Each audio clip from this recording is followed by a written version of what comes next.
in one big kind of motion. Sweet. Yeah. So I just want to double check to make sure that the quality is good and all that good stuff, and then we can kind of jump in. All right. You can hear me fine and everything? You sound great. Yeah. Yes, sir.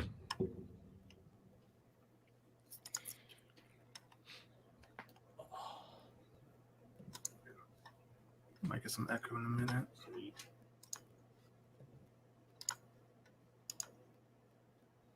There's always that awkward silence. Always, man. Always the awkward silence. Well, it says we're live, so people watching us just sit here looking awkward. Yeah, I guess so. They're just like ready to hear these guys talk. Yeah. Let me see. I was on YouTube. Will it show up on YouTube or? Yeah, it should show up right now. Oh yeah, we're on there. I see us. Let me see. Okay. And then there's Facebook. Facebook's got live. There we are. We're good to go, man. And now we're on Facebook. I just got the notification. Awesome. There we go. Well, first off, Sean, thank you for taking the time to do this. This is awesome, dude. Like me and Trevor and I, we've talked about having you on for a while. Even though the podcast is, it's fairly new. It's always been like one of our things because we see what you do with your channel with the Horror's Hollow Grounds and the thing with two heads, and it's inspirational essentially, man. So like it is something really cool for us. Thank you. I mean, I haven't been doing the channel for, I think it's not even a year yet. I mean, technically I opened the account a few years back and I put up a couple lame ass videos of my old bands or some shit, but I never like did anything with it. And I really regret it because I see, because I've been doing the location video thing, since the mid 90s. And, I held off putting anything on YouTube because I was hoping to turn it into a series at some point, so I was doing the stuff for Scream Factory and they were on all the Blu-rays and everything. And I was like, well, I don't want to put them on YouTube because if I ever get a deal for like a network of some sort, a cable channel or whatever it was, then I could use those episodes, as well. And then, one day I started, well, not one day, for years, I'm seeing all these other guys doing location videos and building massive followings. And, some are my friends like Adam the Woo, dude's got over 500,000 followers. And, it's like, Jesus, if I had jumped on the YouTube thing, I was doing it before all these guys. I could have been the guy, and I kind of regret having held off on doing that, especially when I saw all my videos were on YouTube anyway, illegally uploaded by other people. I see some kid has near 1 million views on one of my videos and I'm like, fuck, I ain't making a dime off that, So I had all that shit taken down and I started putting my own stuff up and during the quarantine, I guess, because of COVID, I started really focusing on trying to do stuff. So that's what's happening. Nice, man. Now you want to go. You were mentioning a band. Your band, they're called the Heathens, correct? That is one of my old bands. I mean, we kind of have the saying in the Heathens, once a heathen, always a heathen. So we haven't played in, I think our last show was at Horror Hound Weekend in Cincinnati in 2017 or 18. I can't remember. Horror Hound did a record called It's Only a Movie, and it's all bands doing horror movie cover songs. And so we were on that record. And so we played that show to help promote that release. And that's the last thing we've ever done. But yeah, that was just a little side punk thing that had kind of rotating members. And it's the song that's the intro and outro to Horror's Hollow Grounds. That's the Heathens. And I use a lot of the Heathens music in my videos.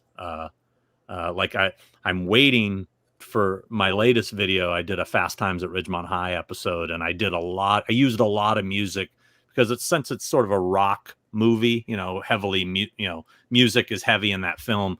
I used a lot of rock music in the video from the Heathens, stuff that's a little more rock and not so punk, but whatever. But no, I had older bands that did a couple records. In fact, when you start getting into like the history of SSN or whatever, I mean, it started from a band. It started from me and a guy named Darren Roberts met, and we started this band called Yuckmouth, which was a hardcore band, and we did a 7-inch and we did a full album, and it was from that Silver Champagne Novelties was born, because he was in the effect. He was trying to be effects artist. He was working with Henry Alvarez. I don't know if you've ever heard that name, but he's a legendary sculptor. Used to work for Rob Bottin, worked on The Thing, RoboCop, all that stuff with him, Total Recall. Anyway, Henry Alvarez was a legend, and Darren worked with him, and so he knew how to do all that stuff when that whole thing started. So anyway. So we're kind of diving into SSN. Mm-hmm. So how did you even get that name? Well, obviously it's a play on Silver Shamrock Novelties. Of course.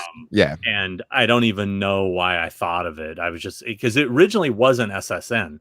The company, when I first started, when he first did the Small Kirk run, which is where it all started. I'll give you the quick backstory on that. I was at a toy show in Pasadena. I'm walking around, and I got in early, and I'm walking up to this vendor table, and sitting on one of his things behind him, I see a Kirk mask, and I'm like, how much is that? And I think it was like $60 or something, $100. I don't remember. And I just go, oh, yeah, I'll take that. And dude didn't know what he had. I just bought it, and I was like, holy shit. Wow. And I went back home, and I called Darren. I said, dude, you're not going to fucking believe what I just scored. And he was immediate, like, dude, I need a copy of that. Oh my God, that's the Grail. I mean, that was the Grail back in 1994 when I found it, Mm-hmm. And so he was like, what we should do is we should mold it, and that way, you can make a copy for me, and I can have one too. So that's what we did, because he knew how to do that shit. And then it was like, well, we made one. I was like, well, dude, you know how many Halloween fans would want one of these? And so I had this bright idea of putting a little ad in the back of Fangoria magazine when they used to do the classifieds, paid whatever, $50 or whatever it was. And I did this little tiny, no picture, just little like text classified ad. And I was selling it. I said, $60. I think that's fair. Dude, I received like 60 orders in like a week. And I was shitting my pants because I didn't know what I was doing. And Darren wasn't really my partner. He was just, he made the mold. It's like, so, and he kind of showed me how to do it. And I was interested in mask making. I kind of tried it on my own years before, like maybe 3 years before. I'd bought, you guys heard of Death Studios, Jeff Death. So Death Studios back in the day you could buy a VHS tape from them called How to Make Masks the Death Studios Way. And I bought it, and it's just a tutorial on how to make masks. And I basically followed the video. Mm-hmm. So I'm getting all these orders. I'm freaking out. Cause I decided I'm gonna limit to 100. And I made these shitty Kinko copies, like COAs. And I was getting buried. And then I had to raise the price just to try to stop the orders. So I think I raised it to 100, and they kept coming. Then I raised it to 150, and they kept coming. I'm like, shit, I was trying to stop the orders from happening. But anyway, it was a real learning curve on how to do it. I learned on the fly. I was teaching myself as I was going. That's why they probably got progressively better as the run went on. But I literally, if I told you some of the techniques I was using, you'd laugh your ass off, because I didn't know what I was doing, So it was a big learning experience. And I had a full-time job at the same time. I was working a full-time job You know, I wasn't in this business at all. I'm just some kid doing it out of his bedroom. I mean, I was literally doing it in my bedroom. So You gotta start somewhere, man. yeah. Hey, by the way, is there going to be comments? Are people going to be able to talk and stuff? Is that? Oh yeah, absolutely. I was just wondering if I was just wondering. I thought there was going to be that. I didn't know. Yeah, I was just man. You don't have to turn it on yet if you were waiting. That's fine. I was just curious. Oh yeah, totally. It gets a little weird sometimes, man. What's that? It gets a little weird in the comments sometimes, man. Oh, I'm sure. I believe me. I know. But so that's how it started. And I think at some point, maybe I said to Darren, bro, I need your help, man. You know, you want to do this with me? And he stepped up and helped me. And then as like another guy got involved, a guy named Sandy Calora got involved, and he and I were doing a resin kit company. So we kind of went under the blanket of the name Giant Squid Studios, that was the original name. And what that meant was we used to call if somebody was a nerd for something, they were a squid. So it's like, oh, dude, you're a fucking Halloween squid. That's what we'd say. So because we're a bunch of squids, we're like, okay, Giant Squid Studios. So that was the name it was going under originally. And then he still dabbled with me on certain things. He did a couple masks with us. And he's also the one that enlarged my Kirk and destroyed it. That's a whole nother story. That somewhere, at some point I decided, you know what, I need a website, I need a name. And that's when I started thinking, how can I play off of Silver Shamrock Novelties, even though not too many people knew what Silver Shamrock Novelties was, because Halloween 3 wasn't popular. It is popular now, but it wasn't then. People hated it then, but I didn't care because I loved it. So I don't know. I guess I came up with this idea of Silver Champagne, and, you know, change the spelling. And then like I did some goofy photos of me in a Myers mask with a martini and stuff. I have those somewhere, you know? So we were kind of playing off that whole, what was really popular at that time too, was that sort of, retro, sort of, tiki sort of culture with the fucking, you know, the martini glasses and the tiki Hawaiian bullshit, you know. So I was kind of going off of that, I think, in my head. But, so at this point, were you the only person doing these masks? Yeah. No, there was nobody else at the time. I mean, I definitely feel like we kicked off the whole underground mask scene. I mean, it would have happened with or without us. It would have happened at some point, but we definitely kicked it off. I mean, I give full credit to Sam McCain, who did it first. But the problem is nobody knows he did it first, except for him telling people he did it first. I don't know one person that owns that original Shatner that he did in the 80s. I don't know anybody that owns it. I know he redid it like in the early 2000s, but I don't know anybody who has that original one. And the only way I even know it exists is it was in that David Lady's mask collecting book. There's a shitty photocopy photo of it. So technically he did it first, but it was prior to the internet and nobody really knew anything about it until he started trying to take credit for being the guy who kicked it off, you know, years later, you know, and God bless him. I mean, rest his soul, you know. Sam was I liked Sam. We were friends. But you know, he kind of came back to it after it got popular. So back in the day it was me. And then I remember like Justin Mabry popping up and Terry Lambert. And then this guy who was more of a rehauler, kind of the modern day rehauler, was this Gary, the mask maker Phillips. He used to do these ridiculously bad airbrushed Myers masks. I mean, they looked like he was trying to do a fucking airbrush t-shirt on a mask. I mean, but some people loved it for some reason. I thought it looked like shit. And I never liked the guy. I always hated the guy's guts. He was a prick. I got in fights with him online all the time. And where is he now?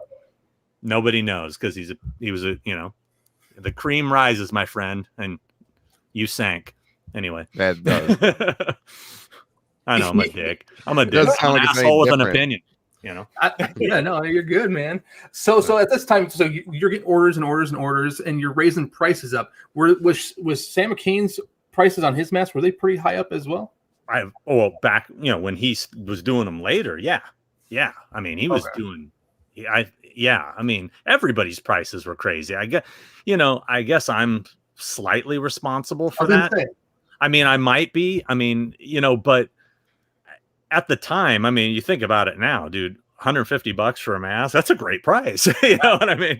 Now, but the only time I raised prices was when we were doing these special limited things that were from the movie molds and shit. You know, it's like we were doing like legit collector items things with the studios that made them. So we had a reason, and also we were limiting them to like only 30 made, so they were collectible, you know. I mean, I can't, you know, of course, everybody under the fucking sun recasted all of them. I mean, half of what I see out there originated here. I mean, they were masks that I obtained from, say, Stan Winston Studios or KMB or John Carl Buechler, but I had permission and I used their molds, and all these other fuckers recasted them, you know. So, but whatever, you know, I have nothing. I'm not, you know, I did the same shit. I started as a recaster technically. So, but I didn't know what I was doing. I didn't know anything about the legality about it. I didn't know anything about licensing. I knew nothing. It was all such virgin territory. I was just like, oh shit, you can't get this anymore. We should make them. That's cool, right? Nobody, you know, I didn't think it was even an issue. I didn't. That's why I was stupid enough to put an ad in a magazine without even knowing, you know. Hey, so Fangoria allowed it, but do you think it's because you had no picture in the back? I don't think there was, you know, there was back then that nothing was really licensed as far as there wasn't merch like there is now. Right. I mean, dude, yeah. If you found anything Halloween, like a t-shirt, you'd lose your shit. Like, oh my God, somebody made something of Michael Myers. That's crazy. Now it's just like, it's everywhere. It's like the plague. Yeah. But, you know, back then, nobody was paying attention. Nobody thought there was money in it, really. I don't think, you know, I don't know. Who knows? I don't know. But that's how it all kind of started. That's how the silver champagne novelties started. I guess, I think the first official mask, I think it was kind of like the next mask we made was when we went into silver champagne, which, so the little, what is now dubbed, because it never even had a name, but people call it the Sean Clark small 75. Yeah. Okay, cool. All right. And that was, it never really had a name. So, but I think, I don't know what the next mask was. Well, I think, okay, what I think it was is I think we enlarged it, because that was the thing. Well, it's a cool display piece, but I want to be able to wear it. Mm-hmm. So we enlarged it. And then that enlarged version we sold as the Sandman is what it was called. And then we did a Sandman 78, Sandman 81, which is a part 1 and 2 version. We did a Sandman Captain, which was a Kirk. And then we also used that same mold for our H4.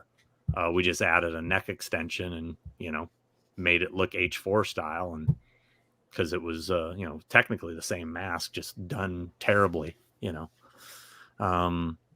So I think that's what we officially started with, was the Sandman. How big was that Kirk? Oh, sorry, go ahead. Which one? The one you found at the convention and you casted.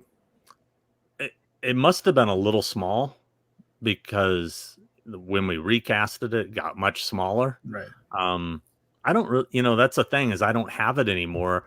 I wish I did, because, you know, it got destroyed when we enlarged it. And it was an interesting thing too, because I was like, oh dude, where's my mask? You know, like he gave me the mold and everything, and I'm like, oh, by the way, like later, where's my mask? Oh yeah, that thing fell apart when, yeah, in the kerosene it fell. I'm like, what? Excuse me? I mean, I was not happy. And it was very kind of like, oh yeah, you know, like very matter of factly, like, yeah, sorry, bro. Oh my God.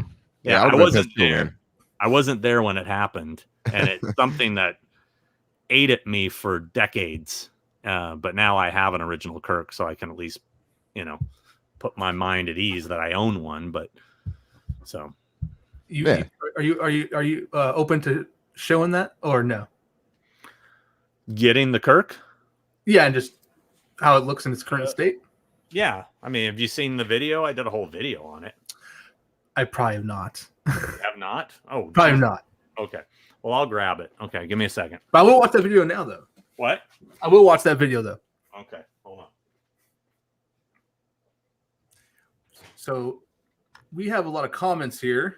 So let me just jump to the comments. Yeah, I just went on Facebook and checked that out. What's that? I just jumped on Facebook to check the comments out. I didn't go on YouTube though. Okay. I haven't even seen them on Facebook yet. Sorry, guys. What's up, Kyle? How's it going? Oh, there she is. Well, there he is. I don't know why I said she. Jesus. There he is. Wow. Yep. Beauty. It's a little, if you can hear this, little Ooh. hard. But this is the real deal. That's awesome. Yep. Thank you. Goldie. I got to get him off the styrofoam head. He's stuck on there. I'm having it professionally done. I just haven't gotten around to it yet. Oh, nice. Hey, what's up, Kyle? What's up, Connor? What is going on, Brandon? You can hear all of us good? Awesome. Good. Matt, Lucas, what's up, guys? How's it going? Thank you so much for being here, everyone. Right now we have 26 people in here. It's pretty cool, pretty awesome. Thank you guys for being here and supporting this. I love hearing the stories of the mask making. So Sean, you're kind of like one of the first ones. I mean, Sean McCain, you said, but then Sam McCain, Sam McCain, and then you. I don't know why I said Sean, but your name's Sean. So do you keep up with the Myers hobby very often now? I mean, I'm still a member of the Myers.net Facebook group. Yeah. So I see the I see the posts and I laugh at the drama, and I'm super glad I'm not involved with it anymore.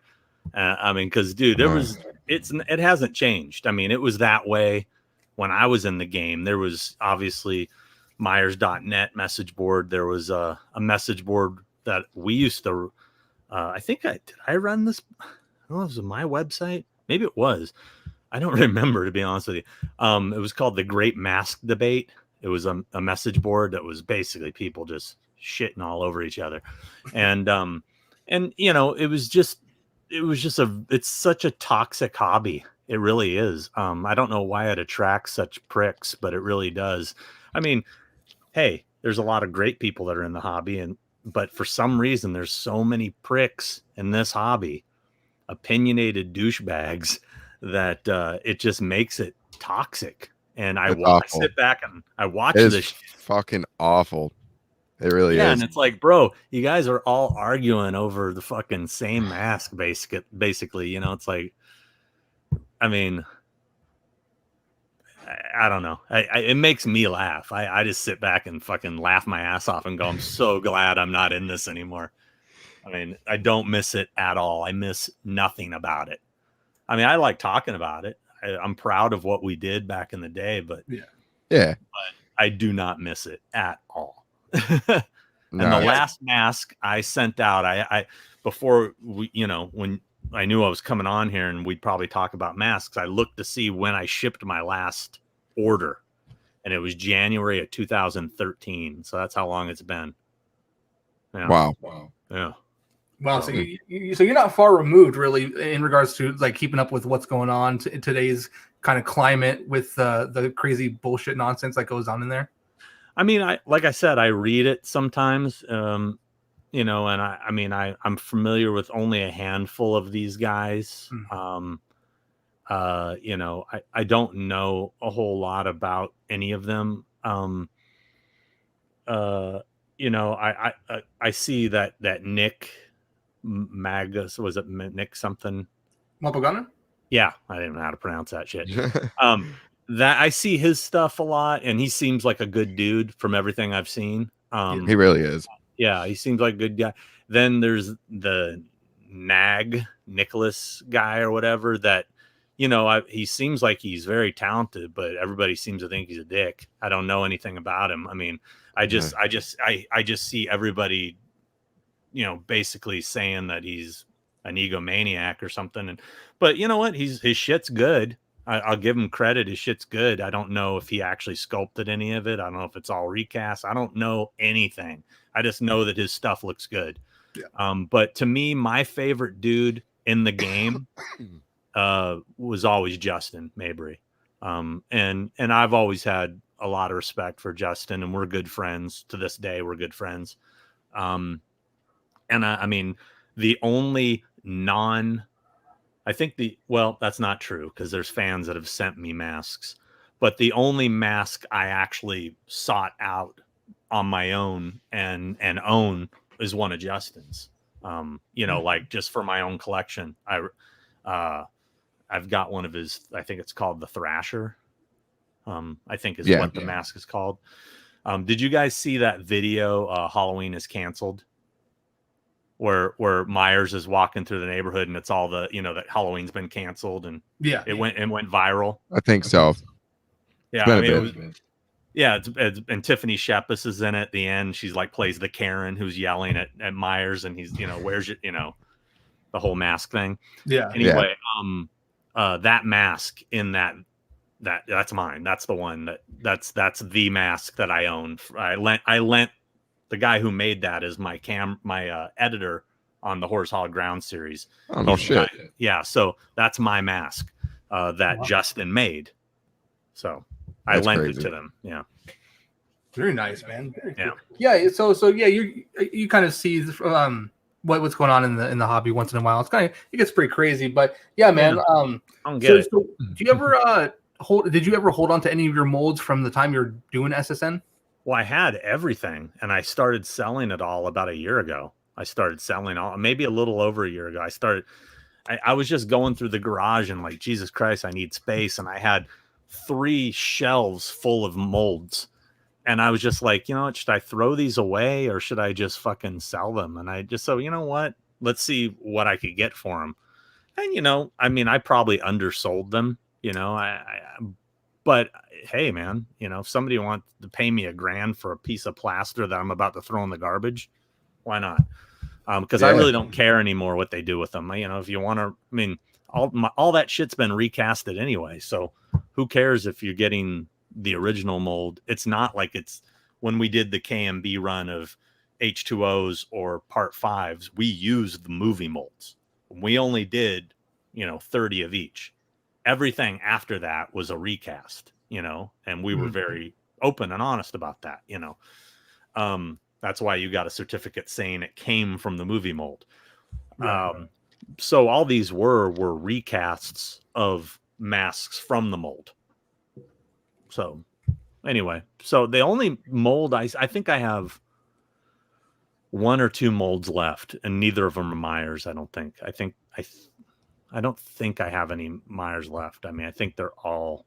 I think one is our Decker. We did a Decker from Nightbreed that Darren Roberts sculpted. Mm-hmm. And I think the other one might be. I don't remember. I'd have to go look. I don't know. I think there was one more, maybe like the Funhouse clown, the clown mask from the movie The Funhouse in the beginning. Mm-hmm. Maybe it was that. I don't remember. Nice. But yeah, I pretty much cleared out the garage. Very cool. Sorry, Trevor. I feel like I've been asking all the questions. No, it's okay, man. It's all right. Mm-hmm. Do you have anything you want to? Or because I have a. Keep going, man. Keep going. He's basically covered. Here, we basically covered most of what we've been going on about that I wanted to ask about. Okay. I got started with the mask and everything. So I was watching a video with you, Sean, and you were talking about how, like, back in the day when you wanted to go to these locations, you had to bust out maps and everything. You couldn't just Google map it and shit. Like, how did that start for you? Well, I think I got the bug initially in 1993 when me and a group of my friends went to Pittsburgh for this event called the Zombie Jamboree, which was the 25th anniversary of Night of the Living Dead. And they held it at a convention center hotel directly across the street from the mall from Dawn of the Dead.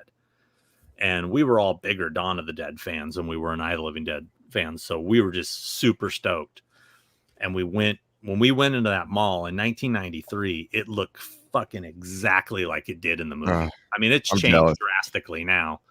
But with the exception of the ice skating rink, it was all like OG, right? And it was the feeling I got when I walked in there. I was like, holy shit, this is like being in the movie. And I was just like nerding out super hard. And then when we got back home, I started thinking to myself, I would love to do more of that. That was so much fun. And I was reading an article in Fangoria magazine that what's his name? Holy shit, his name is escaping me at the moment. He directed Sharknado. I feel like a dick. I can't remember his name. Anyway, the guy who directed Sharknado was a writer for Fangoria, and he did a retrospective piece on John Carpenter. And in the article, John was talking about filming in South Pasadena. And then later in the article, he mentioned a street called Orange Grove. So I thought to myself, well, South Pasadena, Orange Grove, I can find that. Well, I didn't realize he was talking about Orange Grove in North Hollywood, where the babysitters' houses are in Hollywood, off of Sunset. But there just happens to be an Orange Grove in South Pasadena. And it happens to be one street over from the Myers house. So I broke out what you guys probably aren't familiar with. There used to be these things called Thomas Brothers maps. And that's how you found everything back in the day before the internet. You would go through this map book, look up the street name. It would give you the exact, page. Yeah. So you go to the page, you find it. And that's me and my friend drove around South Pasadena until we happened upon these locations. Nobody had information on them. There was no internet yet. This was us just finding the shit. And it became an obsession with me. And I just kept driving around trying to find stuff. And I started making these videos and I would sell them on VHS. They were like VHS. I don't even remember where I advertised them, to be honest with you. But that's how I started. It was called Halloween the Retrospective. It was kind of like my band demo, if you will, of Horrors Hallowed Grounds. And then I started doing it as an online article with photos, like back in the early 2000s, like horrorchannel.com and Dread Central. And then we moved to Bloody Disgusting later. But when I was doing 25 Years of Terror, the documentary, I went to Malika Cod's office one day and he was hitting me up for ideas for more bonus features. Like, we need more stuff on this, like to make this release really worthwhile for the fans. We need more stuff. Do you have any ideas? I said, well, there's this thing that I do where I go to the filming locations, and I kind of pitched him the idea. And he said, yeah, go do that. I was like, oh, okay. And I go, how much time do I have? He goes, I need it in 2 weeks. I was like, whoa, okay. So I literally went out and like bonsai'd it and did it. I called up PJ Souls, who I knew, and asked her if she would do it with me, like if she would be in it. And she was super cool and did me a favor and ended up being on the DVD release of 25 Years of Terror. And that's where it started, That's awesome. So you kind of transition now from Horrors Hallowed Grounds to Hollywood's Hallowed Grounds. Do you ever? Well, yeah, I did that just because there are some non-horror films I really wanted to do. Okay. I couldn't really call it Horrors Hallowed Grounds when I'm doing Bill and Ted's Excellent Adventure or Dazed and Confused or Fast Times at Ridgemont High. So I just kind of changed the name a little bit for those, so I can do them, Do you ever plan on doing a Nightmare on Elm Street 2? No. No. I don't know. I mean, maybe, Rustler and I have talked about it, but we actually want to do Thrashing before that. And we also wanted to we talked about doing Sometimes They Come Back and Vamp.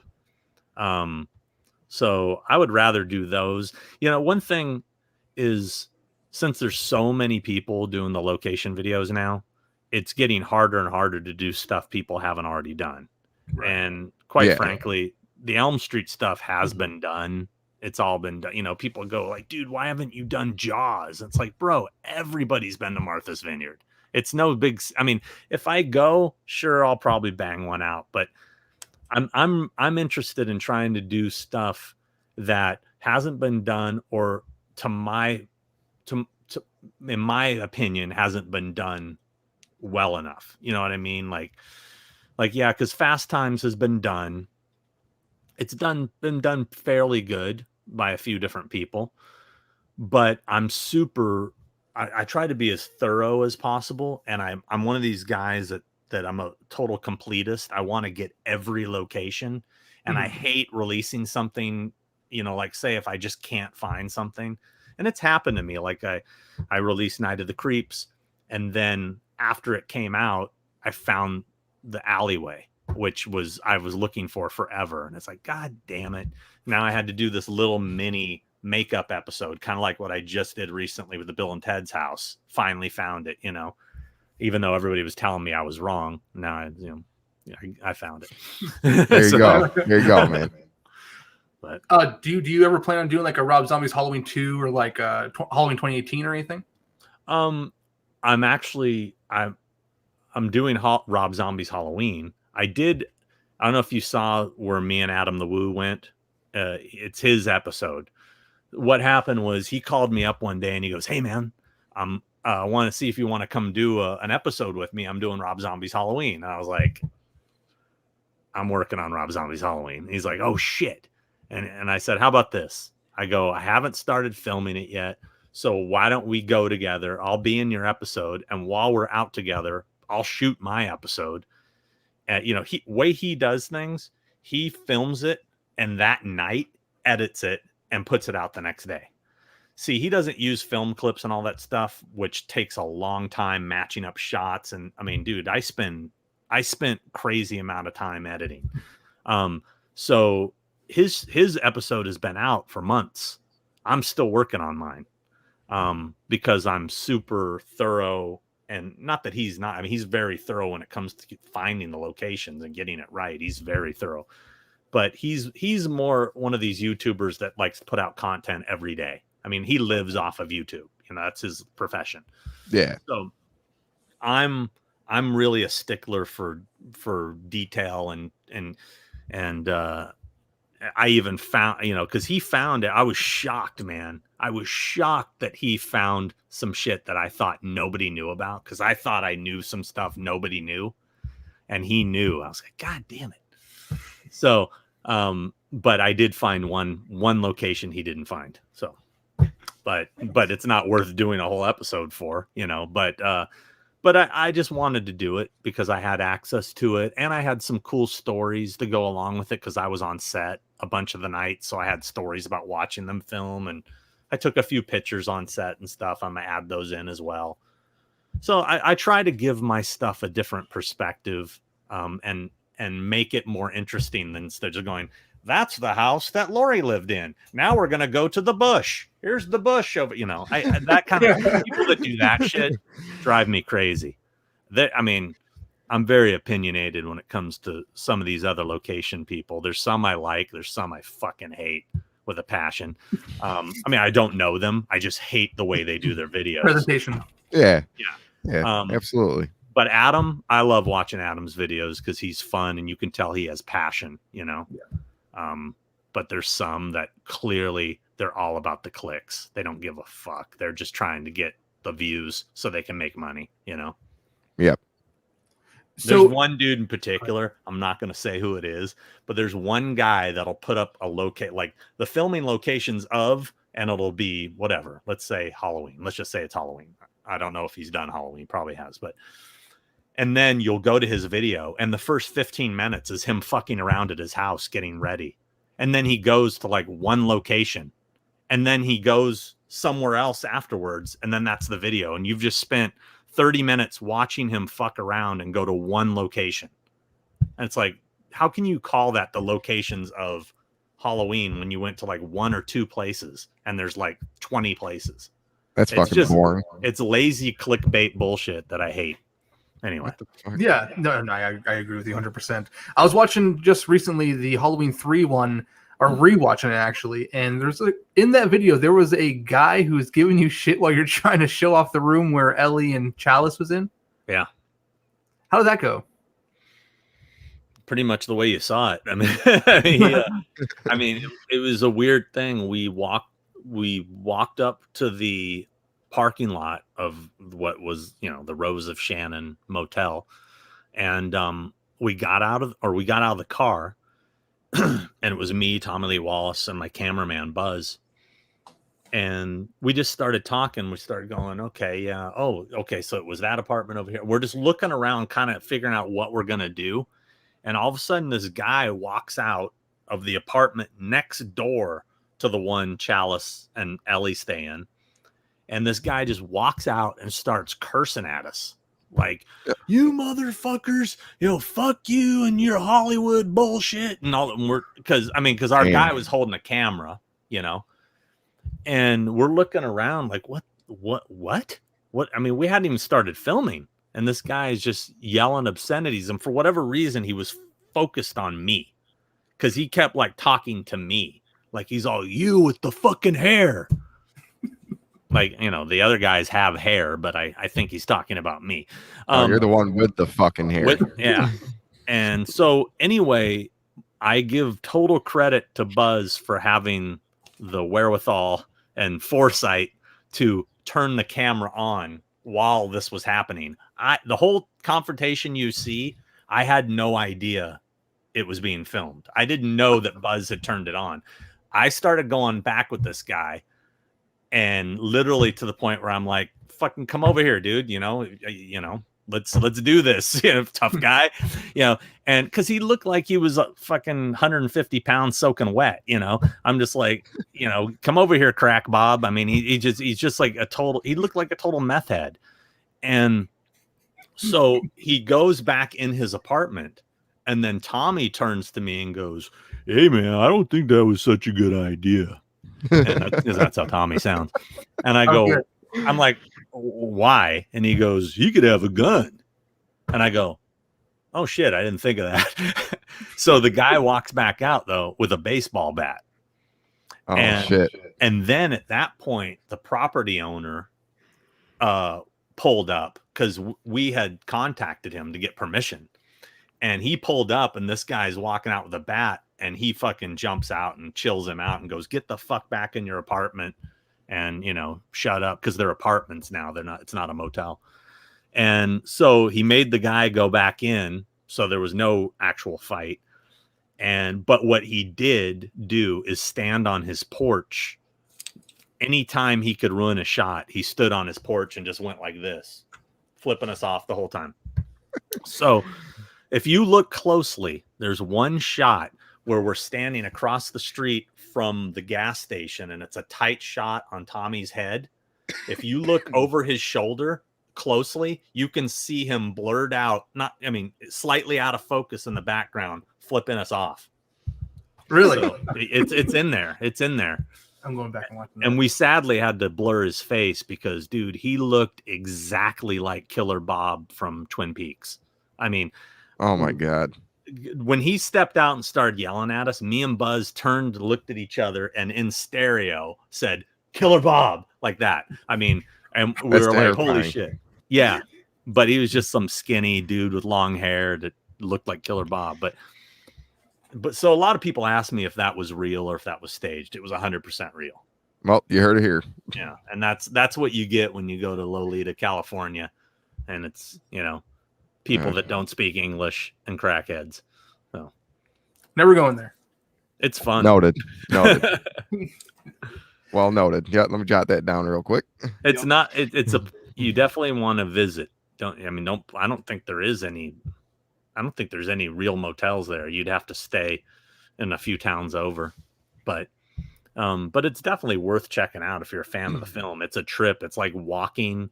When you walk through that town, it's like it was in the movie, how it was deserted and people peeking out the windows. It's totally like that. Wow. It was creepy. It was fun. A lot of fun. Yeah, sounds fun. No. Sounds fun. Very interesting. Yeah. Oh So yeah. you founded Convention All Stars in 2005. So how did that come about? That came about from, we had just done the 25 Years of Terror convention, and I was one of the people primarily responsible for finding the guests. So I was tracking these people down and calling them and asking them if they wanted to do the convention, but I wasn't their representative. I was a promoter. I was one of the people putting the show on. And through that, I met Tony Moran while I was a journalist. I found him. This was after the convention. And I did an interview with him for Dread Central. And after the interview, I asked him to sign my Halloween poster. And he was like, wow, I've never signed an autograph before. And I'm like, are you shitting me? And he goes, I've never in my life signed an autograph. I said, so this is the first Halloween thing you've ever autographed? And he said, yes. And I was like, wow. I said, dude, I'm telling you, there's these conventions, there's fans, there's people out there that love to meet you. And he thought I was crazy. And I told him I had a friend that was putting on a convention locally in LA, and, should just drive down and try it, give it a shot. And I convinced him to do it. He went there. He had a big line. He's making money. He's meeting fans. He's having a blast. And he says to me, like, at the end of the first day or halfway through the first day, he's like, bro, I'm down. I want to do more of these. How do I do more of these? And I said, well, I know a guy. So I knew one dude that actually represented celebrities. So I said, and he's here. I go, he happens to be here. He brought a lot of these people. I go, do you want me to talk to him for you? He said, oh yeah, dude, talk to him. So I go over and I talk to him and remain this person nameless because he's still in the business today. And I went over and I told him, and he goes, wasn't he in the movie for 8 seconds? And I said, yes, but he is the face of Michael Myers. It's a big deal. I mean, it really is. And he goes, pass. And I go, are you serious? And he's like, pass. Yeah. Like, okay. Wow. So damn. Tony comes up to me later and he goes, hey, did you talk to that guy? And I said, yeah. And he goes, what'd he say? I told him. And Tony goes, fuck that guy. Why don't you rep me? And I go, I guess I could. And that's how it started. Now, today, I don't know how much you guys know about my relationship with Tony Moran. I've heard some stories. I've heard shit. So go ahead. I mean, I don't know if you want to tell it. Oh, the short version is somebody who doesn't like me got in his ear and told him a bunch of lies, and he bought into it, and now he hates my guts. Oh, wow. And that's pretty much the short version. I mean, I've never done anything to the dude except for introduced him to this entire world and made him a lot of money. And now he, last time I spoke to him, he was, cursing me out and threatening me. It's whatever. I mean, it's not doing him any favors. I can just say that. I mean, he's sided with the wrong team. So, but that's whatever. But, well. And I liked the guy. I had a great relationship with him, and we parted ways professionally. And after we parted ways, that's when he started to think that I was sabotaging him, like I was holding some sort of grudge when I wasn't. And this former friend got in his ear, and to this day is still in his ear, and made up some insane stories that he posted about a few months ago that was just like, wow. I mean, the shit that he was posting was pretty nuts. And it did not make him look good, because people were like going, bro, you believe that? Come on. So I have to assume that's probably why he was not at H40 then. Yeah. I mean, if I'm the guy putting on the show, am I going to invite a dude that's threatening me? No, I don't need that. Good luck with that. So, So was H40 the first one that you put together, or no? I did H25, which was 25 Years of Terror. Well, excuse me, that was actually called Halloween Returns to Haddonfield, the 25th anniversary convention. That was me and two other individuals. Then that was 2003. Then in 2008, I put on 30 Years of Terror by myself. And then in 2012, I guess it was that right? 2013. I did 2013. I did 35 years of terror, and I did that myself. And then I did have some people help me, but I was the guy running the show. And then for 40 years of terror, I brought in Horror Hound because I didn't have time to do it myself. And I hooked Horror Hound up with Malik Akkad because Malik has been involved since the first one. Really, he came in. It was something we were doing as fans, and the Akkads found out about it, and then they were like, "Hey, you guys just can't do a Halloween convention without our permission." And and then they participated. Mustafa came and everything, so that was great. But then when 30th came along, I tried to do it on my own. Malik contacted me, and basically we worked out an arrangement. And then for 35th, Malik was directly involved from the get-go, and for 40th, Malik was directly involved from the get-go. So if there's a 45th, it'll definitely go through Malik. I'm sure I'm going to be involved in some capacity, but I don't know if I'm going to be running the show. I don't think Horror Hound will be involved again. It seemed like from what I know, it was a lot of work for them with little reward. I mean, it was a good show, but at the end of the day, they make a lot more money doing their own shows, So yeah, it was fun, man. I was there, and it was the first Halloween convention I went to, man. It was great. Yeah, it was. I mean, it was very successful. I think it went well. We were all happy with it. I'm I'm proud of all those, but do I want it? Every time I do one, I say I'll never do another one, but I keep they pull me back in. So, Yeah. So I assume it's too early to determine if H45 is going to happen. Yeah, it hasn't been discussed at all. I mean, but it seems like an inevitable thing. I would think it will probably happen, but I would assume a 50th would definitely happen, if anything, just to maybe be the last one. Who knows? I don't know. It's not my franchise, so I'm just along for the ride at this point. Yeah. 100%. Let's see. I don't really have much left. Except I was going to ask how that the you and Christopher Nelson show, the thing with two heads, how did that kind of become a thing? Well, basically, Chris and I are friends, and one day out of the blue, he just said, "Dude, we should do a podcast." And I was just like, "Okay." And it was like we were both at home doing nothing because of the pandemic, and that's literally how it started. I had no intentions of doing a podcast. I had thought about it, like, oh, that'd be kind of fun to do one day, but I didn't want to do it by myself, and I didn't know who I'd do it with. And when he brought it up, I was like, that's cool. That could be cool, and he and I we're both horror nerds, and all we do when we get on the phone is just talk about stupid horror shit. So it's like, why don't we record it and share our nerdism with the world? Why not?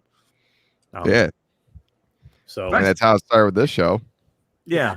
Pretty much. And as far as the name, we went through so many names, and that was one of his suggestions. He came up with that, and then I was like, dude, I like that. I think that could work. And then he was like, that's stupid. And I was like, no, I think it's funny. It's kind of, let's use that. And he kind of fought me on it for a while. And I was like, well, can you think of anything better, dude? I can't think of anything better. So let's just call it that. And that's how it happened. So are we not going to have people participate in this? I thought we're going to. Yeah, I was just. You guys are just knocking out all the main questions in the beginning, and then we'll just go with the bucket chat. Okay, so that way we're not distracted by the chatter. Yeah, exactly. Did you need to use the restroom? Not yet. When I do, you'll know. I'll tell you. But so that's how that happened. And now, he's getting busy again. I'm starting to get busy again. We're gonna try to Dave Vanderhoff. I know Dave. How you doing, Dave? So we're gonna continue to do it. as much as we possibly can. But, we were trying to do once a week, and the way I do it, everything's pre-recorded, everything's edited. I'm adding photos, I'm adding clips, and that shit takes a long time. People don't understand how long that takes to edit that shit. Oh, I mean, for one yeah. 2-hour Thing with Two Heads episode, I spend probably 10 hours editing minimum. Jeez. But I'm also insane. Like, try to be a perfectionist. I'm like that. I'm just one of those people that gets tunnel vision, and I'm like, I gotta do this a certain way, So, but it seems to be working. People seem to like it, so that's cool. And we've built a following really fast. I mean, like I said, we haven't even been doing it a year yet. So, I mean, I guess people like it. So, and the biggest thing I keep hearing from everybody about either the podcast or just my channel in general is like, dude, how do you not have more followers? Like, I don't know, dude. Tell me. Get the word out. Yeah, it blows me away, dude, because you have so much fucking awesome content. You should. Especially, I mean, I love your guys' show. You guys' chemistry is great, dude. I just love the topics that you guys discuss. I love the episode where Christopher, where you guys open the show up and Christopher's talking like how he doesn't like fart jokes and fucking poop and wieners and shit. I was like, dude, I love that opening. Well, yeah, and it's funny is, when I did the first episode, I had no concept of a style or how I was going to do it. And literally, we would just get on Zoom, we'd start recording. And, a lot of it was the stuff we were talking about before we started the episode. And when I'd go back and I'd start editing, I'd find these little things that were like, oh, dude, I can't put this in the show. It's so stupid. But then I'm like, that's so funny. Why don't I just put this little bit at the beginning as like it's our little opening kind of joke thing. And I tried it. And people dug it, and it started to become a tradition. Now, the hard part with that is when I don't have a good one, because sometimes you just don't, that just doesn't happen, So yeah, I hate trying to force it. So I like I start the episode with a little funny thing we say that's not scripted. It's just part of our conversation. And then I end the episode with sort of a blooper. Is what I try to do. But again, it has to happen organically. If it doesn't happen, it doesn't happen, Right. Absolutely. Yeah. What's up, Blitterous guys? Oh, it's the professor. Hi, Professor. Sean! Yeah. What? That's all Art Wishwood says, hi, James, Trevor, and Sean. Sean, I subscribed to your channel a couple of days ago. I wish I had done it a long time ago because your videos are awesome. Well, don't fret, they ain't going nowhere. So even if you joined right now, they're still going to be there, plenty to watch. And I'm adding a bunch. I think tomorrow I'm adding another the Convention Days Revisited thing that I'm doing with all this old footage. See all this crap, these boxes of old cassettes. I've just been going through and transferring them from my stuff I used to do when I was a journalist and stuff. The one that's going up tomorrow is it's the Shaun of the Dead panel from San Diego Comic-Con 2004 when they were there promoting the movie. It was their first San Diego Comic-Con ever. Oh, wow. So I filmed the whole thing. So I'm like, I might as well just put it up. So, Nice. Hell yeah, man. That's awesome. I also have, this one's coming up, and the Myers fans out there will probably get a kick out of it. And since we were talking about Tony, I have his first ever on-camera interview, and it's he and I. And he really liked me then. So you'll see a different side of him. So one thing I noticed with him is like a lot of these YouTube interviews he has, he kind of he plays it off like he was kind of like the Myers, No. Yeah.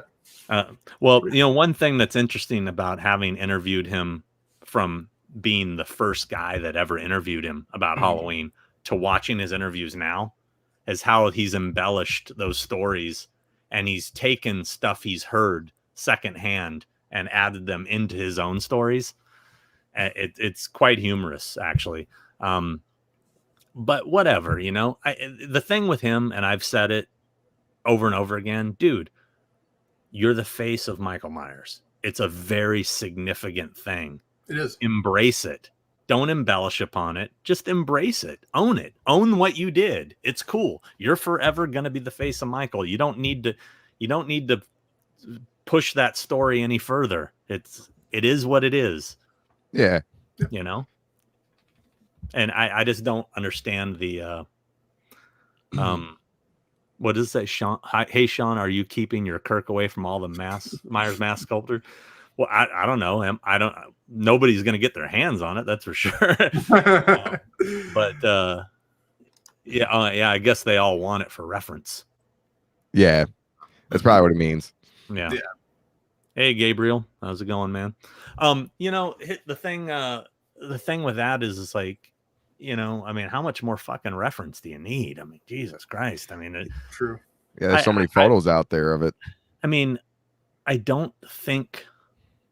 I mean, some of the masks I've seen, I think it's been done. I think it's been nailed. I think we don't, unless you know, pretty soon it's going to be like, oh, my version is the version where he turned his head, and it's like this version.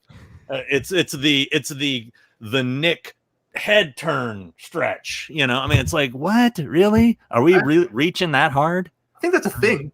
I mean, I have a Kirk stretch. I mean, it's funny you say that. I mean, so I don't know. I think it's cool. It's like, seriously, I talked to Nick about this, and he thinks it's hilarious. The Nick Castle stretch.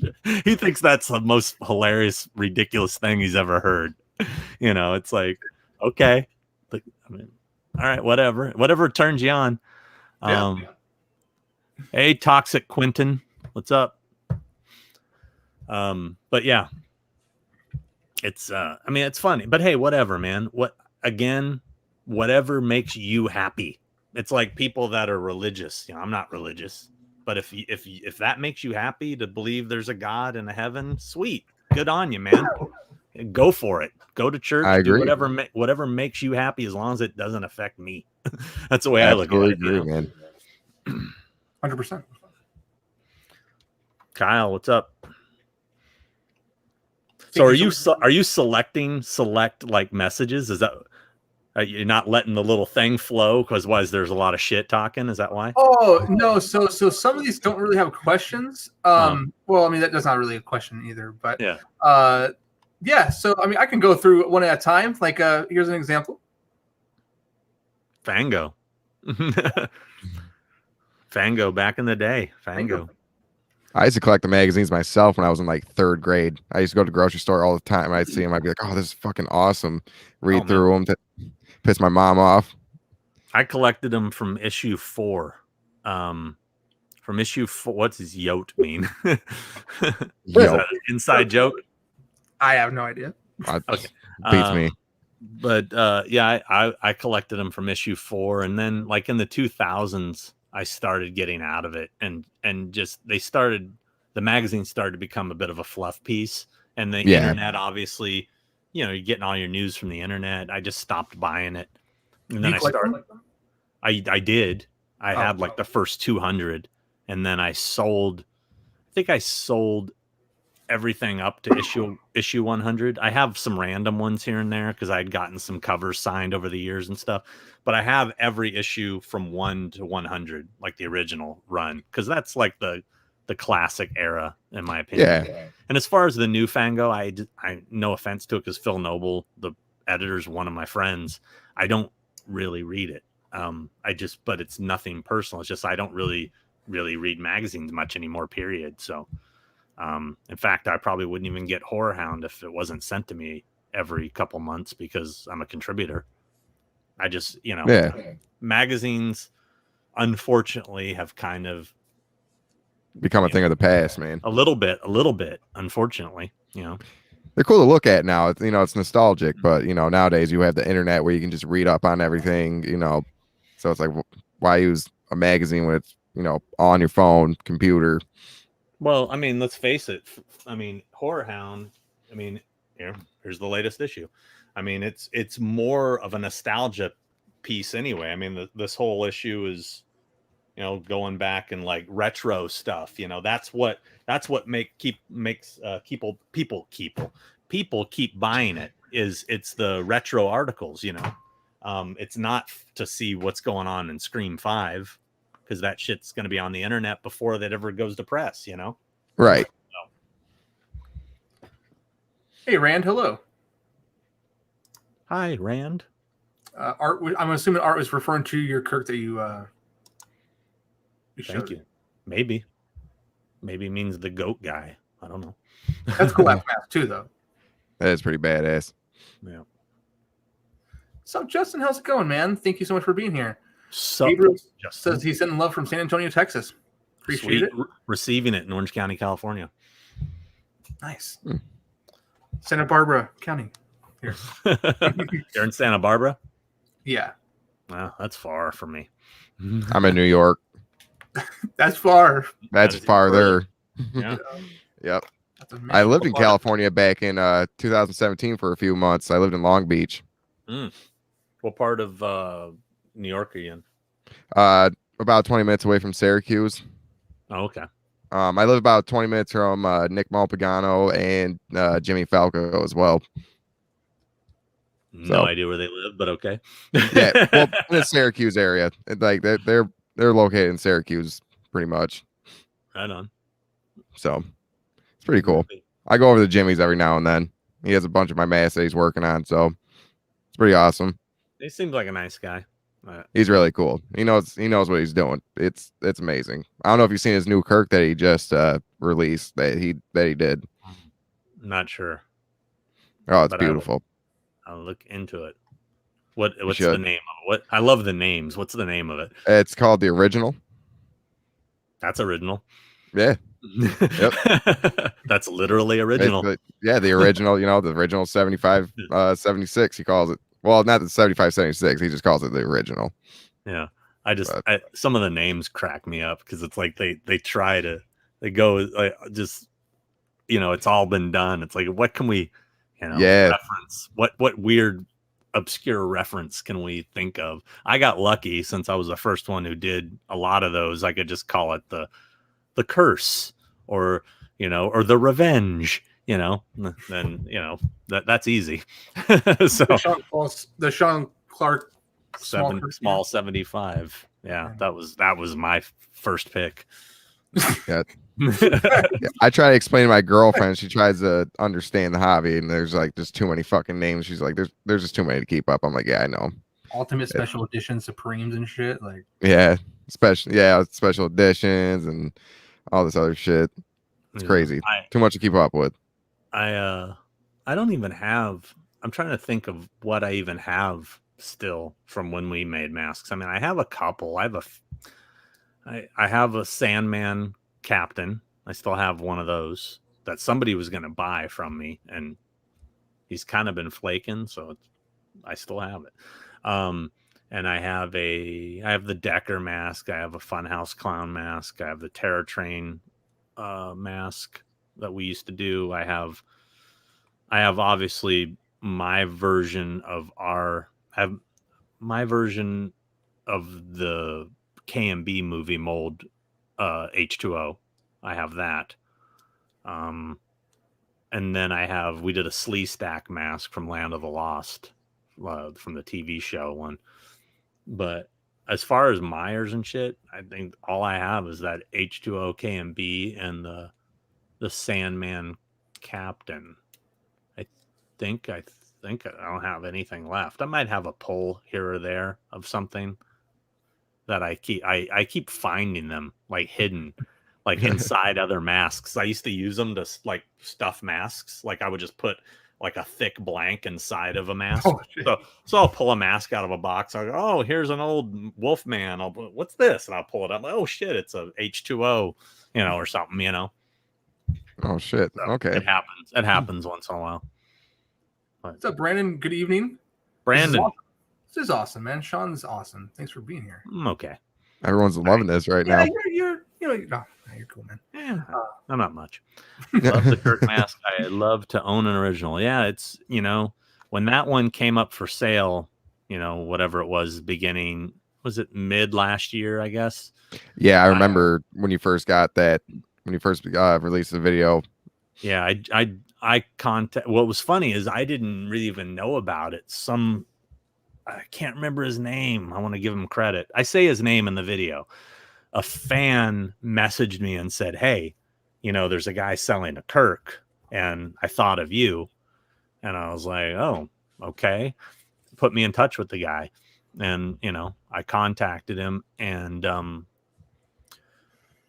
didn't want to get into a whole bidding war with somebody, but he told me what he had an offer from one guy that was good, and I offered a little more, and I just said, "Hey man, I don't want to play this game, like this is what I'm willing to pay," and he was like, he knew who I was and was like, I guess he said he thought it was cool that it was going to me.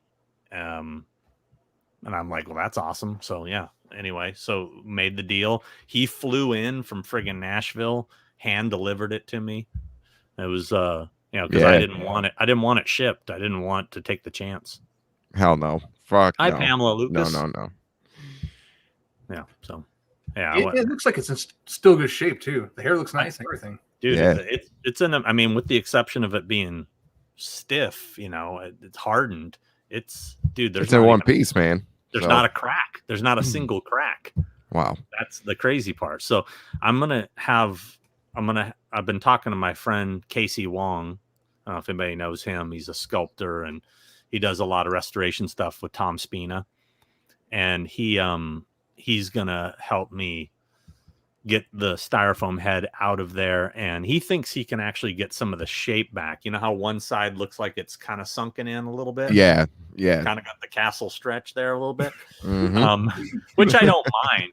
He seems to think he can get the original shape back without damaging it. He has some techniques, and I was like, well, go for it. I'm gonna have him stuff it.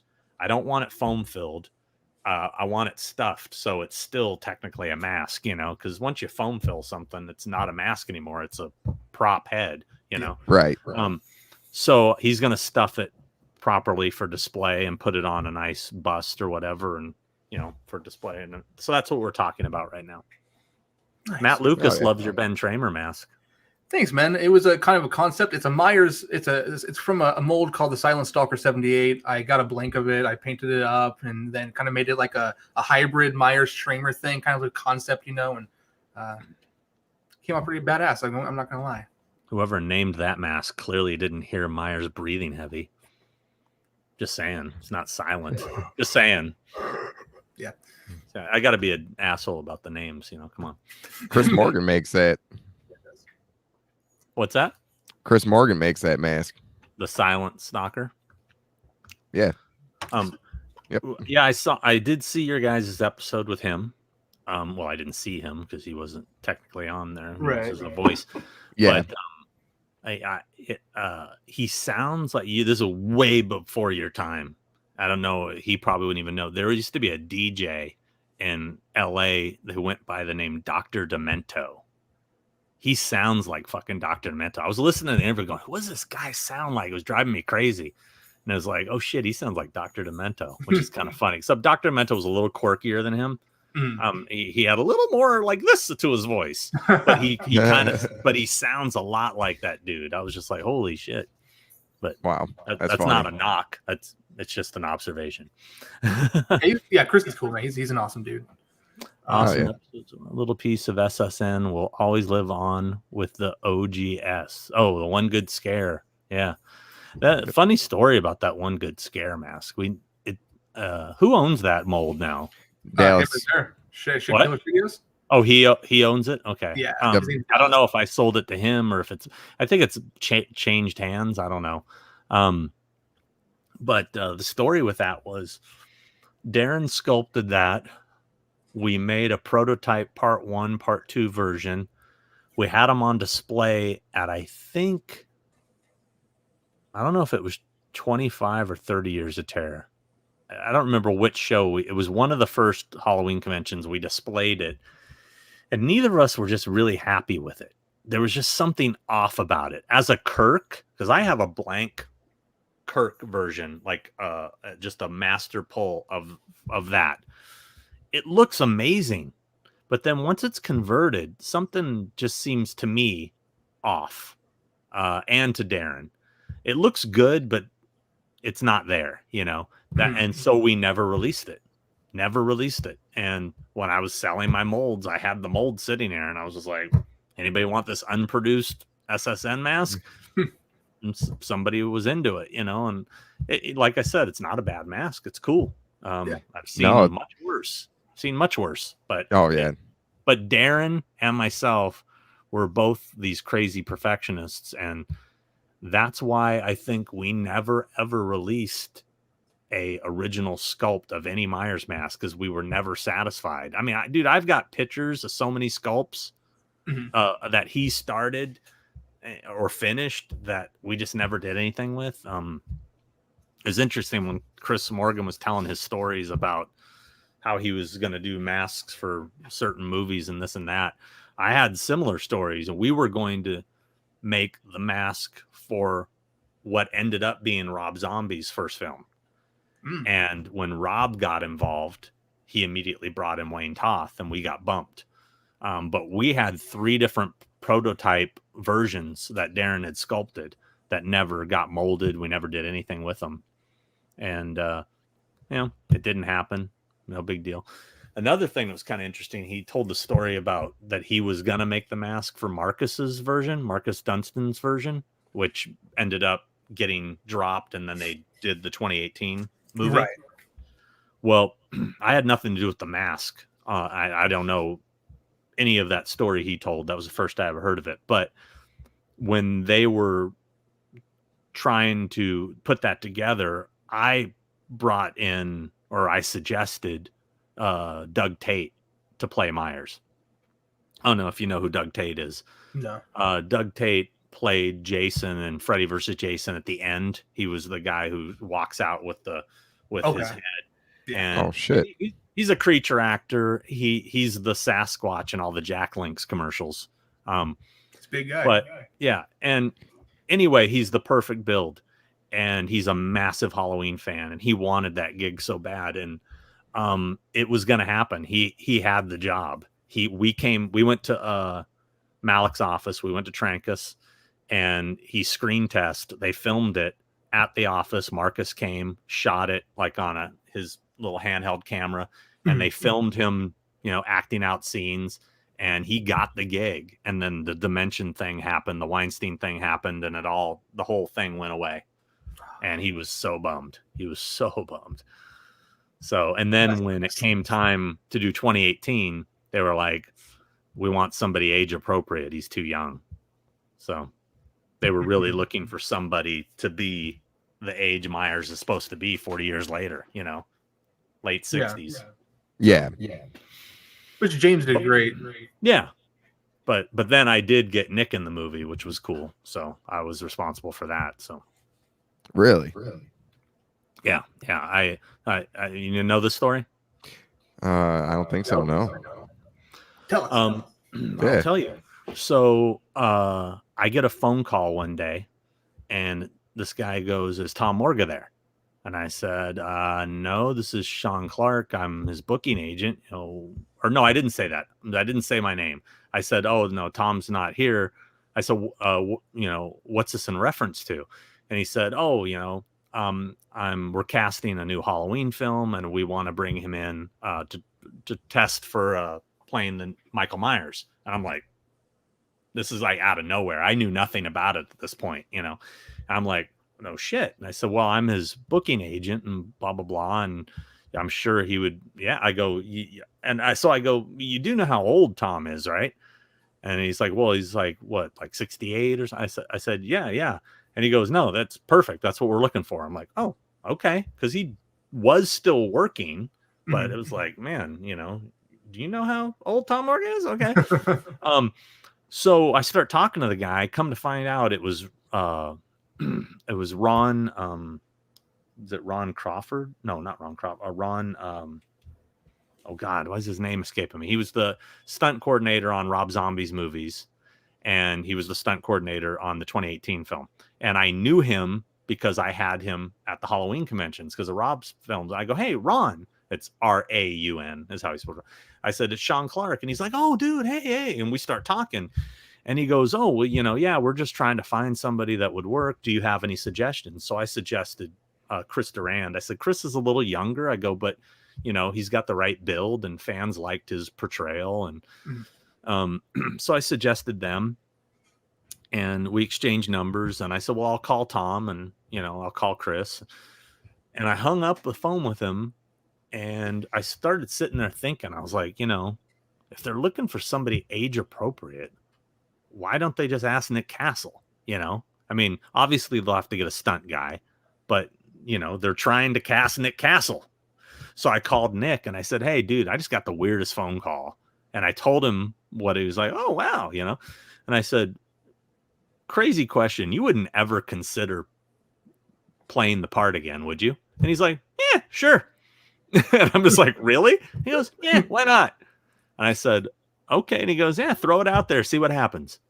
I go, okay. So instead of calling Ron back and telling him that, I texted Jamie Lee Curtis because they told me Jamie's going to be in it. So I text Jamie and I said, hey, sorry to bother you. Weird phone call I just got. I said, by the way, I just talked to Nick about it and he said he would do it. And she goes, let me get this to the right people. And within 15 minutes, I got a call from Blumhouse asking for Nick's contact info. And within 2 hours, he had a Skype interview with David Gordon Green. And it was like happening like that fast. And I was like, oh shit. So then it was like, dude, they want me to do this. They want me to do. And then he sent this funny video that I think is out there now. He texted me this video of him in a Myers mask on a treadmill to prove that he could still walk. And he said, I just texted this to David, to show him that I can still walk, So then it turned to a thing. It's like, oh, well, he started kind of going on, man, they want me there for like, a month and a half. And he's like, I don't know if I want to do that much. And I was like, oh, dude, don't blow this, don't blow this. Right. And it got to the point where he clearly didn't want to do the whole role. So they got James Jude Courtney. They did bring in Morga for an interview. But Morga was just about to go in for knee surgery and had a pretty bad limp. And so it didn't happen. But they ended up casting James, and Nick ended up doing the cameo. And then obviously I became friends with James, and now I rep James too. And and then Nick got to go back and do Kills. He got a cameo in Kills as well. And so it's all worked out, but it was just crazy how it happened. And then in Halloween Kills, I'm the one who got Nancy Stevens and Charles Cyphers in the movie. So I actually acted as their agent for those, because neither of them had theatrical representation anymore. I don't do that, but they both said, why don't you do it? I don't have an agent, and you book me for conventions. I trust you. Why don't you do it? And I'm like, okay. So I ended up representing them for Halloween Kills. So I got them in the movie. No. Do you have a story on how that went about? How you got them in there? I was at a screening of Godzilla at the ArcLight. I remember I was at a screening. A bunch of a group of friends all met at the ArcLight to see it opening night. Mm-hmm. And in that group was Ryan Turek, who I've known since we were both journalists at the same place. And back in the day, we started this little website called creaturecorner.com. So we've known each other forever. But he came over to my table. We were eating in the little lobby there before the movie. And he came over and he goes, hey, man, he goes, you in touch? He goes, this is completely off the record. You in touch with, who are you in touch with from the first film? I'm like, dude, everybody. I go, who? And he started, like Charles Cyphers, Nancy Stevens, Brian Andrews. I'm like, yeah. I said, why? And he said, okay, keep us on the down low, but, we're talking about bringing them back for Kills, the sequel. And I was like, oh, shit. And he goes, can you, reach out and see if there's interest? And I said, sure. So he and I just kept in touch on it, and I put him in direct contact with Brian Andrews, and that went crazy. So that obviously didn't work out. But the story, I mean, I've seen what Brian has said online happened, and I know the story that Ryan has told me, and he said that they reached out to him and he said he was too busy. So they looked elsewhere. Brian tells a different story, but whatever. It is what it is. Anthony Michael Hall, I think was great casting. I mean, when I read the script, no offense to Brian, but I was like, there's no way Brian can do this. And when I heard it was Anthony Michael Hall, I was like, okay, yeah, that's going to work. So, but anyway, and I have to say that was one thing that was really cool, was like getting a copy of the script with my name across every page. I'm like, how cool is this? I mean, it's like, this is dope, That is badass. Yeah. Or I'll show you a little something. Oh, nice. Oh, yeah. Well, here's one of Nancy's. Let's see. This is, I don't know which version. There's been so many versions. It's changed multiple times.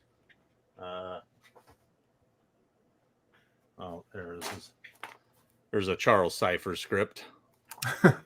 There's a different version Charles Cipher script. But this is the one I like the most, which is mine. So it's pretty cool. That's like just a piece of history I now have. I got a legit script, that I was part of, and obviously the hard part is just keeping your mouth shut about everything. So I assume you've probably seen a version of it. I can't say if I have. Oh, that's right. I can't say anything. I can't, but let's just say I know obviously enough, because I've read every draft, every update. I was on set multiple days watching them film. So yeah, that's amazing. I think fans are going to be very happy. I think there's stuff in there that fans are gonna lose their minds. I wish I could say. I can't wait to see the reaction. I can't wait to hear people freak out over certain things. I mean, you're in a good fucking way. Tease, man. Yeah, I love it. I'm just giving you the exact opposite of what I know, man. I'm what just Chris saying. Morgan was saying in the last interview. He was just saying how bad he thinks the next one's going to be. I was sitting there going, no, it's pretty good. It's going to be pretty good. I'm excited myself. 2018 is definitely one of my top favorites for the Halloween franchise. So I'm very excited to see what's going to happen. Yeah, it's going to be good. I think it's going to be really good. I'm pumped. I'm pumped, and just knowing what I know about it, it's got things in there that fans are going to be super excited about.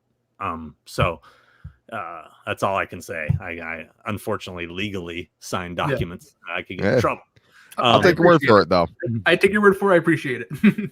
One thing I think's hilarious, though, is one thing that cracks me up, and I know it cracks Chris up too, is all these different interpretations of the Kills masks, and not one has come close. Every one I see that fans do, that they think they go, oh, especially like after that last trailer came out, they think that it's like, dude, you really don't see the mask in that trailer. You really don't. Right. Yeah. And having seen it enough, it's I look at people's interpretations and I was like, well, milk that while you can, sell those while you can, because as soon as that movie comes out, nobody's going to want that version. Oh, man. So it's like nothing. It's like nothing like what's actually in the final product. What you're saying? I haven't seen any fan interpretation that's come close to what Chris did, in my opinion. Wow. Oh, wow. Yeah. Okay. I can't say. Well, I wish I could say what I think's wrong with them, but let's just say I don't think anybody's come close. And Chris agrees. We're just kind of like, Joel. Thank you. I appreciate you like the the extras. Now they're all on YouTube, so you can watch them for free. Anthony Ferrante, thank you. That's that Anthony Ferrante is the guy who directed Sharknado, who wrote that that article I referred to. Oh, absolutely. California has the most filming locations. Oh, hell yeah, man. Hands down. I mean, it's you trip over yourself and fall in a movie location in this town. Right. You said you didn't know why Loomis calls the ambulance a bus. A bus is a nickname for an ambulance on the East Coast. Oh, I've never heard that before, and he's British. Me neither. So... I live on the East Coast. I've never called it a bus. I've called it an ambulance. I heard somebody say that I heard somebody wrote me about this very same topic, Pamela, and told me that in the original script, it was actually supposed to be a bus and that it was written as him saying the bus, and he just read it. It was never corrected. I don't know if that's true, but I never heard that. I actually didn't even think of this question, but have you ever met Donald before? Nope, never got to meet him. I have an autograph a friend gave me recently. I'll show you. Whoops, I dropped something. It was one that, like, if you wrote to him, he would send you these signed cards. Right. That's so cool. That's awesome. Yeah, that's the closest I have. Yeah, I never met him. I mean, I met Mustafa, met Deborah Hill, but I never got to meet Donald, unfortunately. Too bad. Yeah. Never did a convention. Yeah. Oh, Gabriel, could have super chat. Oh, look at this, throwing down some cash. Have you read the canceled Halloween Return script that almost happened in 2015? Gary Oldman. I never heard the Gary Oldman thing. I think that was a wish list. I think Marcus wanted him, but I don't think he was actually. I don't think that was ever set. I can ask Marcus, but I actually got to call Marcus about something else, so I got to ask him, verify that. I did read it. Oh wait, no, I didn't read it. I heard the synopsis. I heard what it was going to be about, but I never read it. I read the Tom Farmer, Patrick Lussier Halloween 3D script. I did read that. So I was not a fan. Not a fan of that script. No offense. Like those guys both a great deal. Did not like that script. Oh, we already saw that, huh? Yes, we did. And it still is the most... oh, by the way, I like to throw this out whenever I get a chance to connect with some Halloween fans. Jamie Lee Curtis is not the voice in Halloween 3 over the intercom. It's not her. People keep saying it is. It's not. I've verified it with her. It is not. I'm partly to blame for that rumor because I brought it up during the audio commentary on Halloween 3 while we were doing it. I asked Tommy during the commentary, I said, people say that this is Jamie. And he's like, oh, I don't know. I've never heard. He goes, I'm not sure. I don't remember. And from that, I think it's turned into folklore. I asked Jamie. It's not her. So I've never heard that rumor. Put that to, you go on IMDb, they have her listed as, somebody added it. Anybody can add anything on IMDb if you have a pro account. So, yeah. Can I say you do Tommy Lee Wallace really well? What's that? You do Tommy Lee Wallace impression very well. It's pretty good. Yeah, it's the cadence. Yeah. I impersonate a lot of people that I'm friends with. You just start, hey man, you start to get their style of how they talk, and then when he does his, it's almost time, he starts to do that. Big show at night. Big way at night. Yeah. That's great, man. I like that. Gather around the TV. Wrestler, watch out for Nope, not doing it. Not doing it, Matt Lucas. I kind of don't want you to do it just because it's such a fun moment where he just randomly pops up. He's just like, where's Nightmare 2 at? What's the interesting thing about that whole thing is we started doing that because he's a good friend of mine, and we started doing that as a gag. And then as we made new episodes, I kept bringing him back and kind of adding to it. But the problem is something I never thought of is I never thought of, oh, what if this is the first episode you ever watched? I'm thinking in my head, oh, everybody's seen every episode. I mean, you had to have bought those DVDs. So people are like, why is this guy popping up and hassling you? You know what I mean? It confused a lot of people, you know, like I'm sure the scene where I roll over in bed in the Prince of Darkness episode and he's next to me naked. People are like, what the fuck? And it's like a quick flash, you know, like, what was that? You know?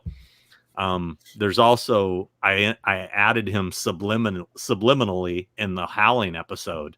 If you watch the Howling episode, there's a quick flash of his face and it's noticeable, but people are like, what the fuck is that? You know, they didn't know who he was. You know, people that weren't familiar with the old episodes, it was an episode he couldn't be there for. And I was just like, let's put him in it. Flash, you know, like he's stalking me. But anyway, yeah, no, Rustler's the best. He's great. I had an idea about doing a Elm Street 2 episode, but not including him, purposely not letting him be in it. So that was like, you know, I had this whole thing where I was going to, in my head, the idea I had would be him constantly leaving me voicemails going, I hear you're doing it, you fucker, you know, and like yelling at me and stuff. But he wouldn't be in it. Everybody but him. Huh? Not even at the end? No, not at all. Oh, wow. Yeah, I thought that would be funny because it's like he's fought me so long to do it, and then I don't let him be in it. So I like that. You should do that. Yeah. Well, you know, it was when I did the Elm Street episode, it was like I'm good friends with him and Marshall Bell. And it was like I could easily get them to come and do it because they're super good friends. They're super tight. And but then I'm like, well, this is part 1. Why would I have the guys from part 2 show up? And then that was the idea of like, well, what if he's like giving me shit? Like, why aren't you doing part 2? That was where the whole idea started.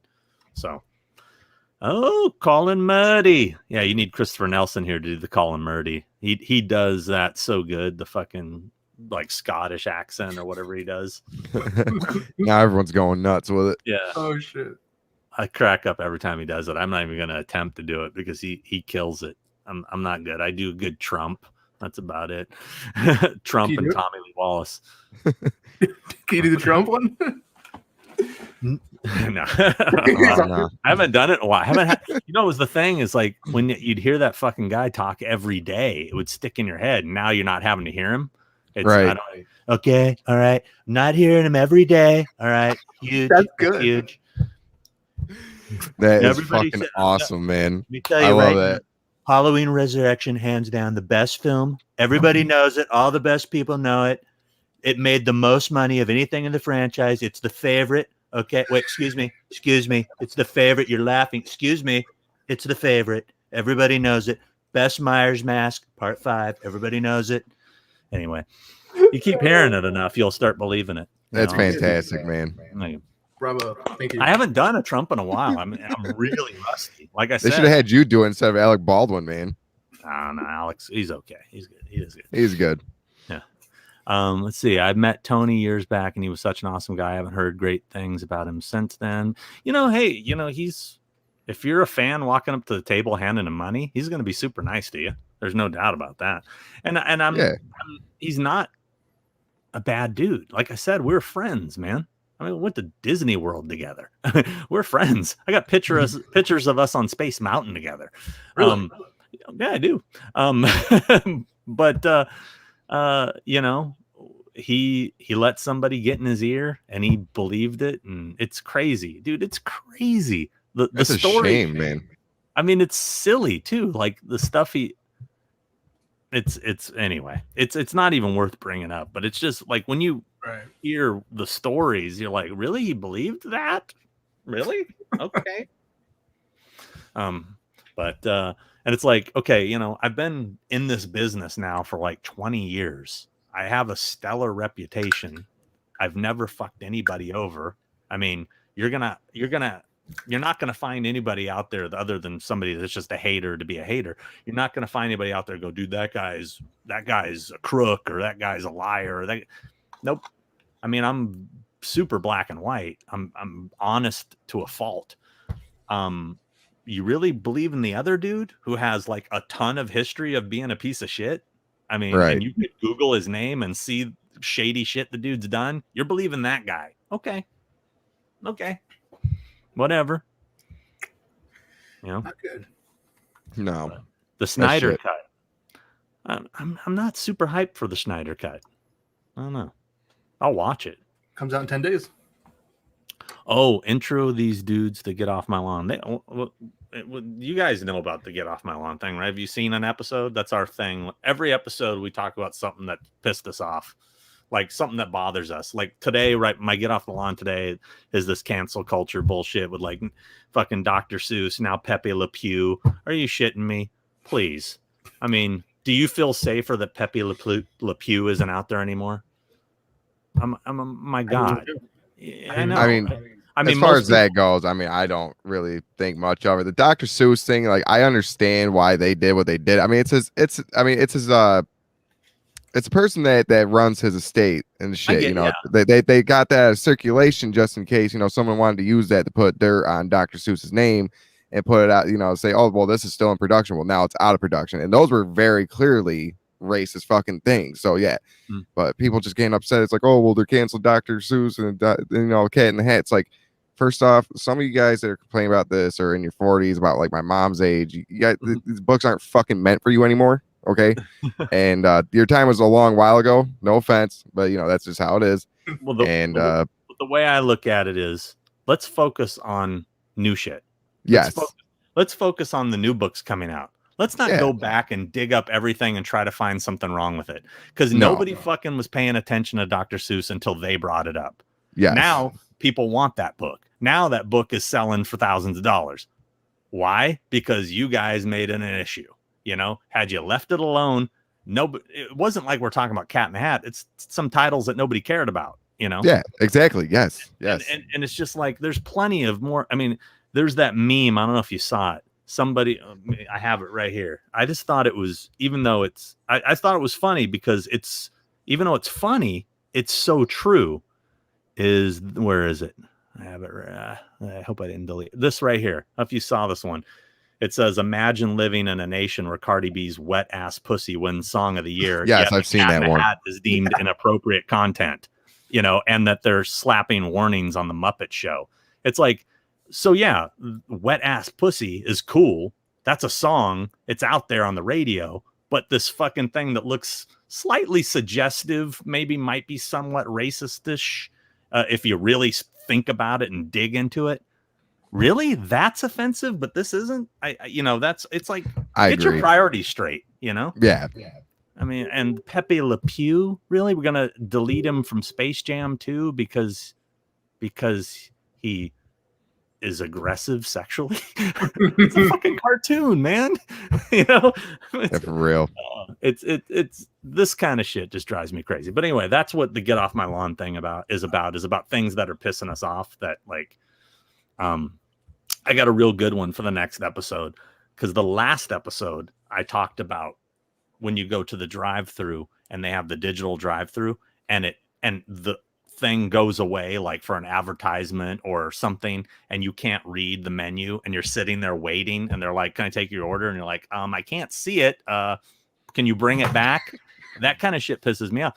So I talked about it last episode. I just went to McDonald's and it happened, and I filmed the whole thing, and I sat there for close to a minute with a blank screen and the chick coming on asking for my order, and I'm like, the menu's not there. I have it all on. I'm going to add it into the episode. I'm like, this is what I'm talking about.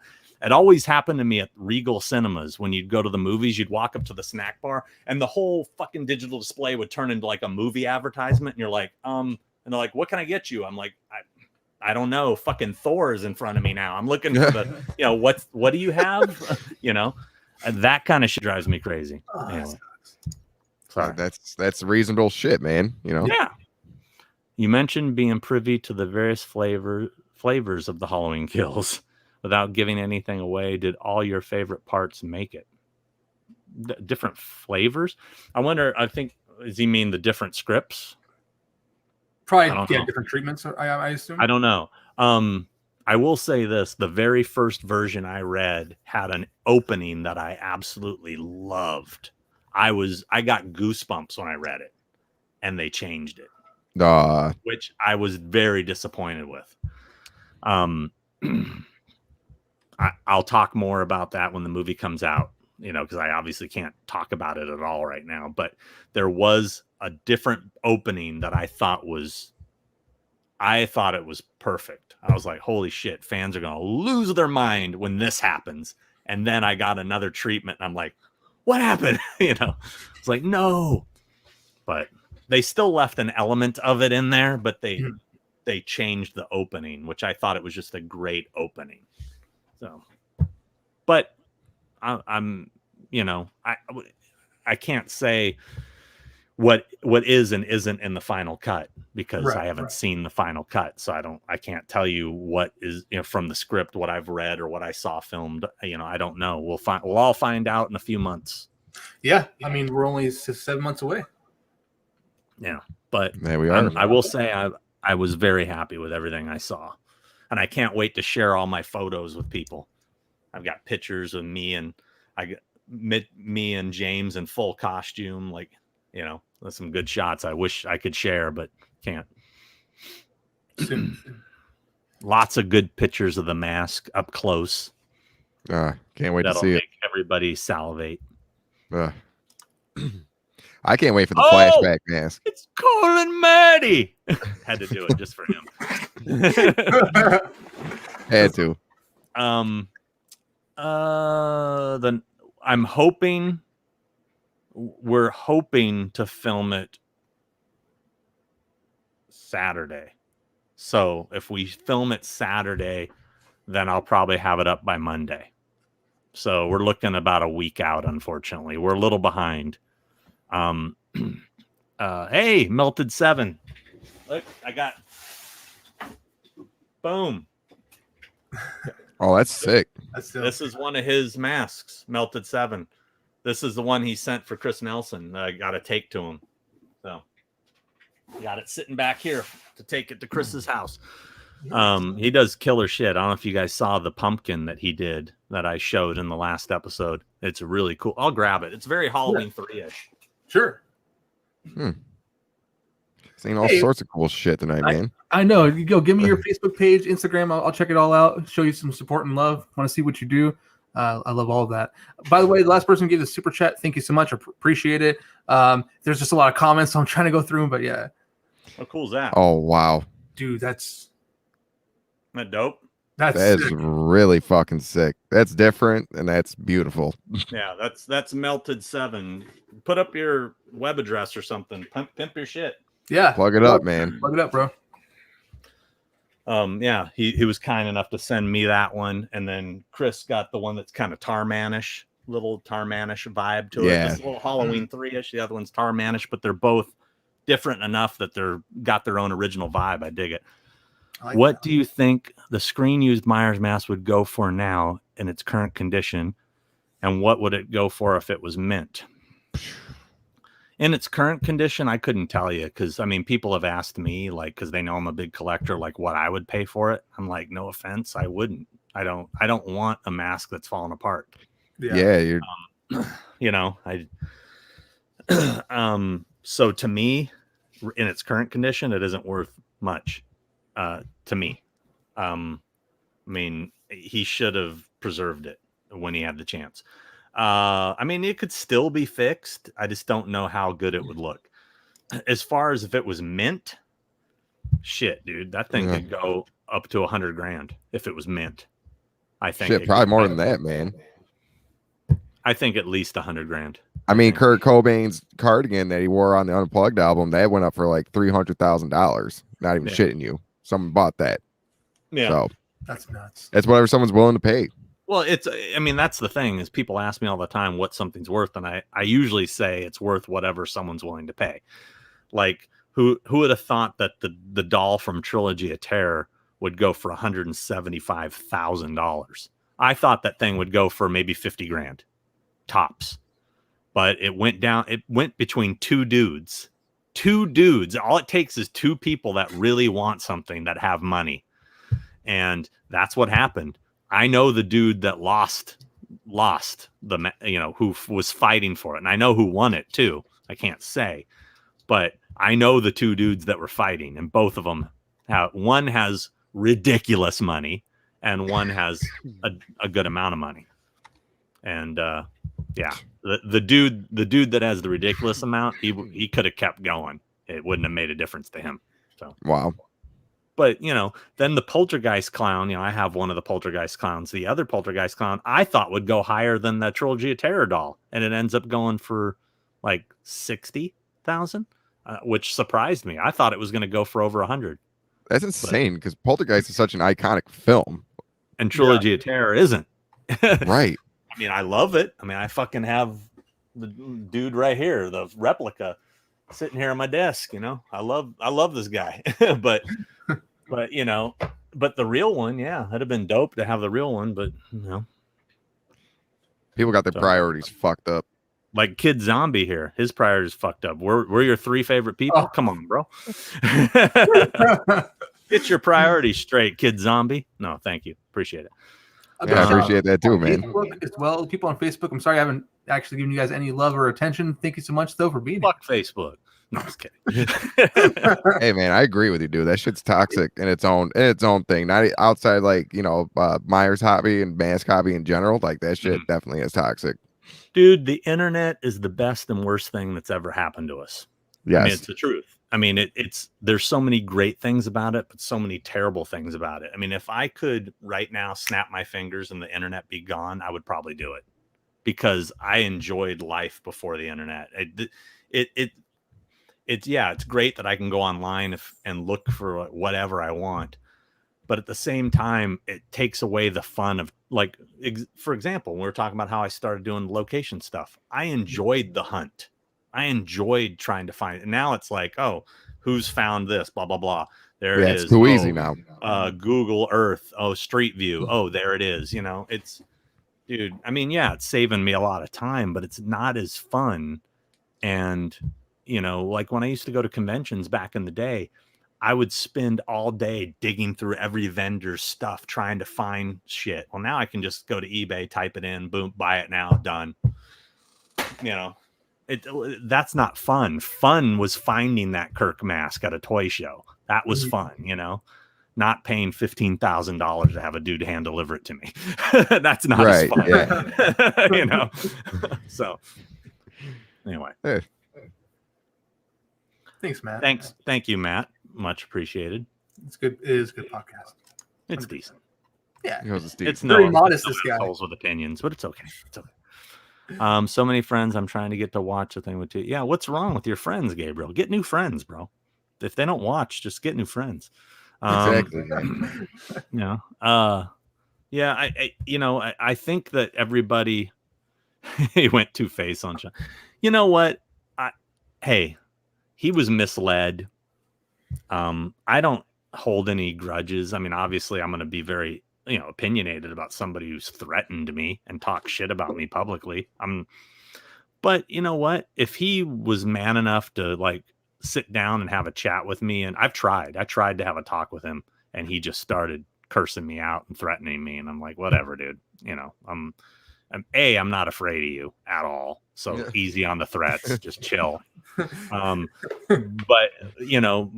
it's just, let's have a conversation, I mean, but the problem is, I think the big problem with him is now he's gone so far with it. He's ran so far with that flag that he'd look like a real dick admitting he was wrong. Right. So I think he's going to take that to the grave, that I'm a prick and I did terrible things to him. I'll give you one of them. I hacked his email account. That's one of the stories, is that I hacked his email. Now, mind you, I can barely fucking get my printer to work, but I hacked his email account. You know what I'm saying? So, what the fuck? That's and dumb. mind you, the story he tells is I did it while I was still working with him. What the motivation for that was, I have no idea, because I didn't do it, and I would have no interest in getting to his email account. But again, it's a crazy story somebody told him, and for whatever reason he believed it. or maybe he's looking for an excuse to dislike me. I don't know, but pretty sad. I would love, from Unmasked Mark. Yeah, why not, dude? Hey, he's autographed my poster. You know, I don't regret that I have his autograph on my poster. He's a very significant part of the franchise. It's a big deal. Yeah. Yeah, man. But, you know, I would sit there at conventions when we first started doing them and fans would walk up and I'd be sitting there with him and somebody'd go, dude, oh man, that scene where you're like chasing Lori across the street and she's trying to get her, dude, that was awesome, bro. And he'd be like, yeah, thanks, man. Thanks. And I'd be looking at him like, you didn't do that. You're not going to correct him, you know? And the person would walk away and I'd say to him, I go, dude, wait, you know? And he goes, they don't care. They don't care. It's all the same. I'm like, okay. He just want money, man. That's all he wants. Well, I had to keep my mouth shut because I worked for him. You know, he was my client, you know? So I just sat there and just bit my lip and just kind of went, all right. Yeah. You know? Yeah. No, I feel you on that. Chris is busy. Chris is busy getting his next project like ready. He's leaving town. I think he's leaving town next week to start a new project that he's going to be on for several months. So, oh wow. Well, Matt, he's always welcome. Yes, yeah, indeed. Oh, thank you. There's more posters to come. There's more to come. I might do a whole poster episode just on Halloween posters because I have so many. What? Yeah. Where do you keep them all? I mean, you know, like in a box or something, you know. You clearly haven't watched the episodes. I have not. I'm not gonna lie. I have these big, like they're archival folders. They're like art portfolios. Okay. I kind of pimped the company on my latest episode that I put up this morning because so many people were asking me where I got them. So many people were looking at it going, dude, where did you get those folders? And so I contacted the company and I said, hey guys, you know, better show your boy some love if I'm gonna get you a lot of sales. So I pimped them in this episode so I get a little bit of hookup from them. Of course, now I'm getting the hookup after I've already bought all the ones I need, but oh well. That's how it goes, man. Yeah, it is what it is. Is that friend that won't let no one touch his stuff? Sounds like myself. Sean, is that friend? Oh, I'll let people touch my stuff, just not that Kirk mask. That thing's brittle. You were knocking on it, man. It's yeah. I mean, I was tapping it because yeah. Colin Murdy's got a good Fango collection. Oh yeah, fucking from Ireland too. Yeah. I won't ever get rid of the first 100 episode or first 100 issues. Those, you know, that and somewhere in there is my little ad. I forgot what issue it is. This is something I was going to ask you guys what you guys thought of this. Hey Sean, have you gotten the privilege to see that? I don't know what you're talking about, Jake. I have no clue. Classified, man. Classified. I can't confirm nor deny what you're saying. So, see, I can't be tricked. Don't try to trick me, Jake. But when the time comes, I will confirm or deny what you're saying. Just, you know, ask me after the movie's out. I was going to say, I had this idea, but I didn't want it to seem pretentious. I didn't want it to seem like I felt like it was so significant it needed to be documented. But I was thinking about doing a little sort of documentary on the history of silver champagne, just with kind of talking to the people that were involved. And I have a huge archival of photos of, you know, the molds and pulls and when we were doing it, and just kind of because there seems to be a lot of interest in the history. And I get a lot of stupid questions constantly from Myers guys, you know, on Facebook, like, dude, what did you do with blah, blah, blah? Or did you do this one? And when did that come out? And which one was this? And what mold was it? And it's I kind of want to just like be able to put it all to rest. Like, hey, watch this. And I'll tell you everything. There's that. Another thing I get, and I just got this yesterday too. People don't contact me asking for COAs for masks I did 15 years ago. I mean, I get people, Right. I mean, once something leaves my house, which, like I said, my last mask I shipped was in 2013. If you lost the COA or whoever you bought it from, it's changed hands 20 times, you didn't get it, that's not my problem. That ship has sailed. Or, oh, hey, this mask is yellowing, can you fix it for me? It's like, bro, do you go back to the car dealership 15 years later and go, hey, the paint is fading, can you guys touch this up? No. That's your responsibility. I can't, I can tell you what I would recommend, but I get some wacky shit. It's like, dude, that ship is so, dude. I mean, yesterday the dude was hitting me up for a COA from the small Kirk run. Dude, that's 1996. I was 2 years old, man. Homeboy was 2 years old. That's how fucking long it's been. You think I still got that COA laying around? Shit. Plus, how do I know you really got a real mask? I mean, I'm not making COAs for knockoffs and shit. I don't know. I can't. It's like, dude, if it's done, it's done. Yeah. I'm not trying to be a prick. It's like, but shit, dude. It's like, that was like 25 years ago. It's like somebody bumping into you at the mall and going, dude, I didn't get fries with my burger. I'm like, bro, I worked at McDonald's 20 years ago. You're hitting me up for the fries? What are you I mean, it's like that shit is over. You know what I'm saying? For real. By the way, I never worked at McDonald's, but I'm just using it as an example. Not that there's anything wrong with that. No, not at all. Fellow McDonald's employees. That thing you're talking about, the SSN history kind of thing, you should totally do it. Yeah, I just thought it would be something fun to do. Just another one of those weird projects while I'm, there's interest for it. Yeah, I don't want people to like, what does this guy think he is? He's doing a documentary on his. Well, no, I see people like slinging stories all the time about SSN and the mass and stuff. I mean, that definitely would put a lot of that would set the record straight for a lot of the stories that are going around. Yeah, well, I think a lot of the confusion on the stories, unfortunately, is all the stuff Brad Harden has been doing since SSN. Yeah, I think people connect that because he was part of it. He was part of it, and he's still a good friend, and he can do whatever the hell he wants to do.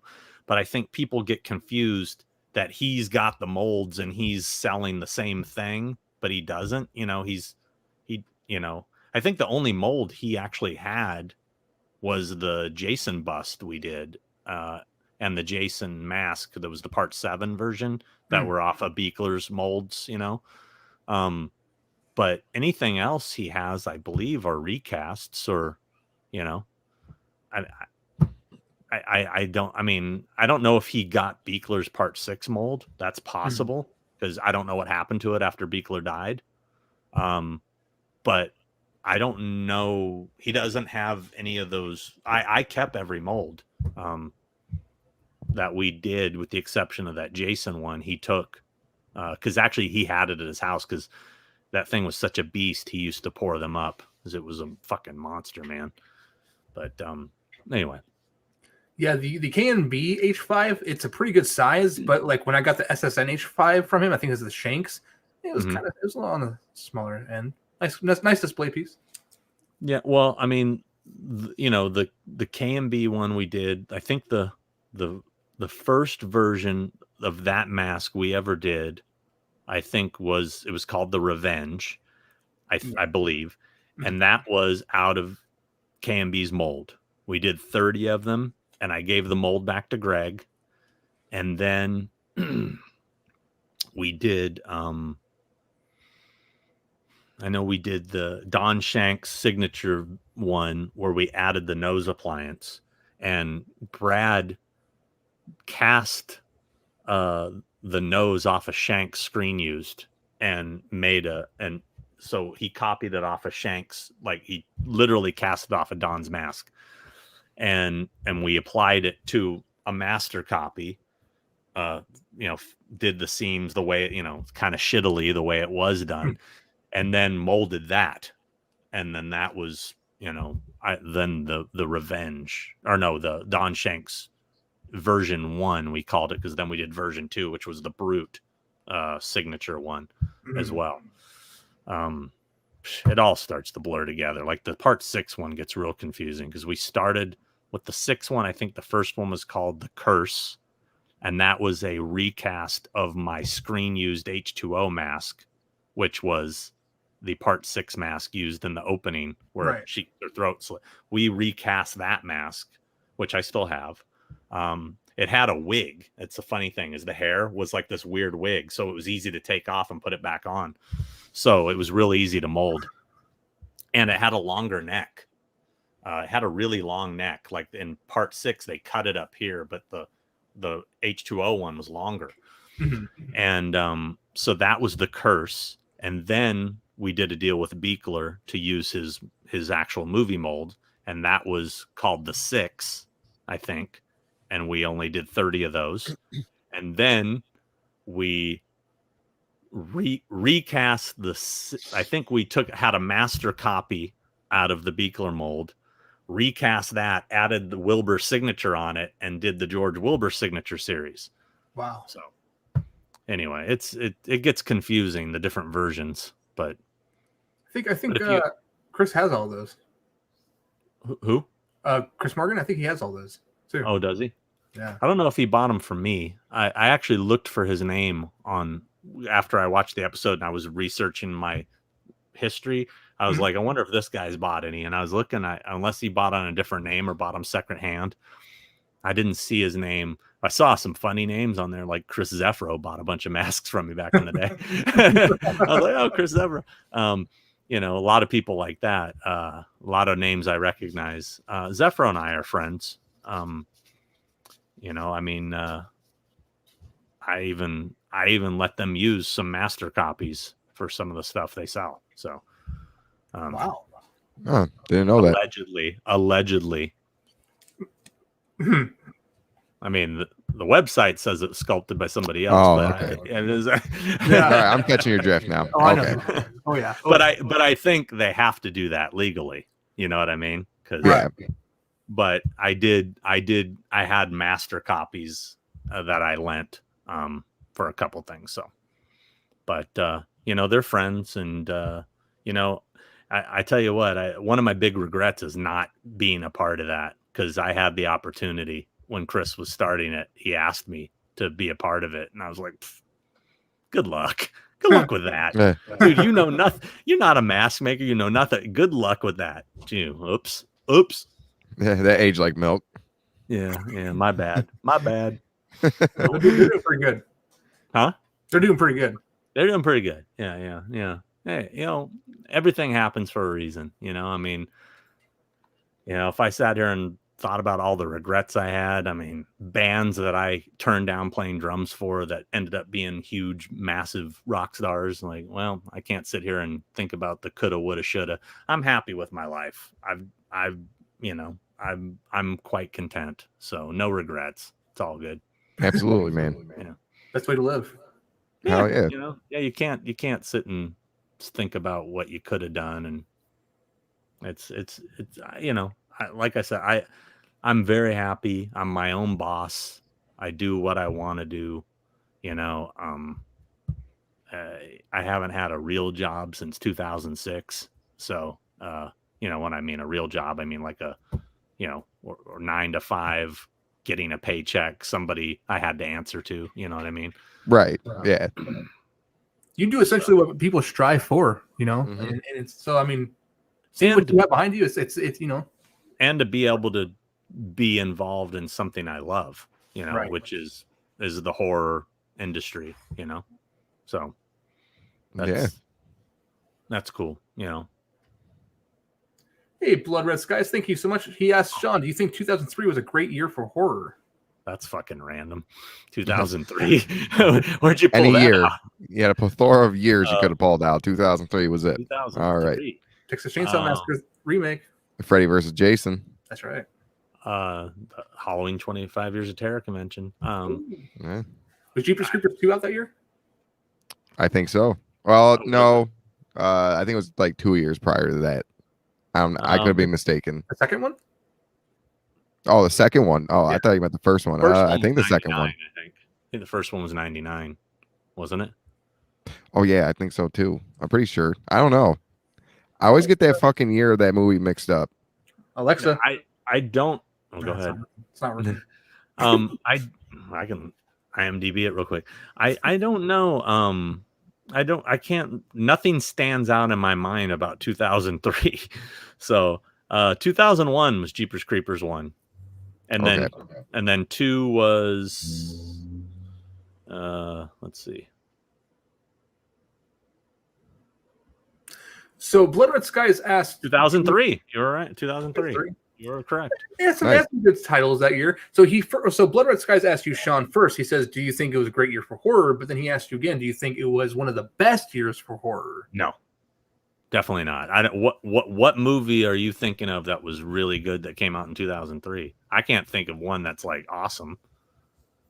Can you? This is Jeepers Creepers 2. Definitely isn't it. No, Freddy vs. Jason is not for sure. I mean, that was the first time that Freddy or Jason had been, on screen for a while.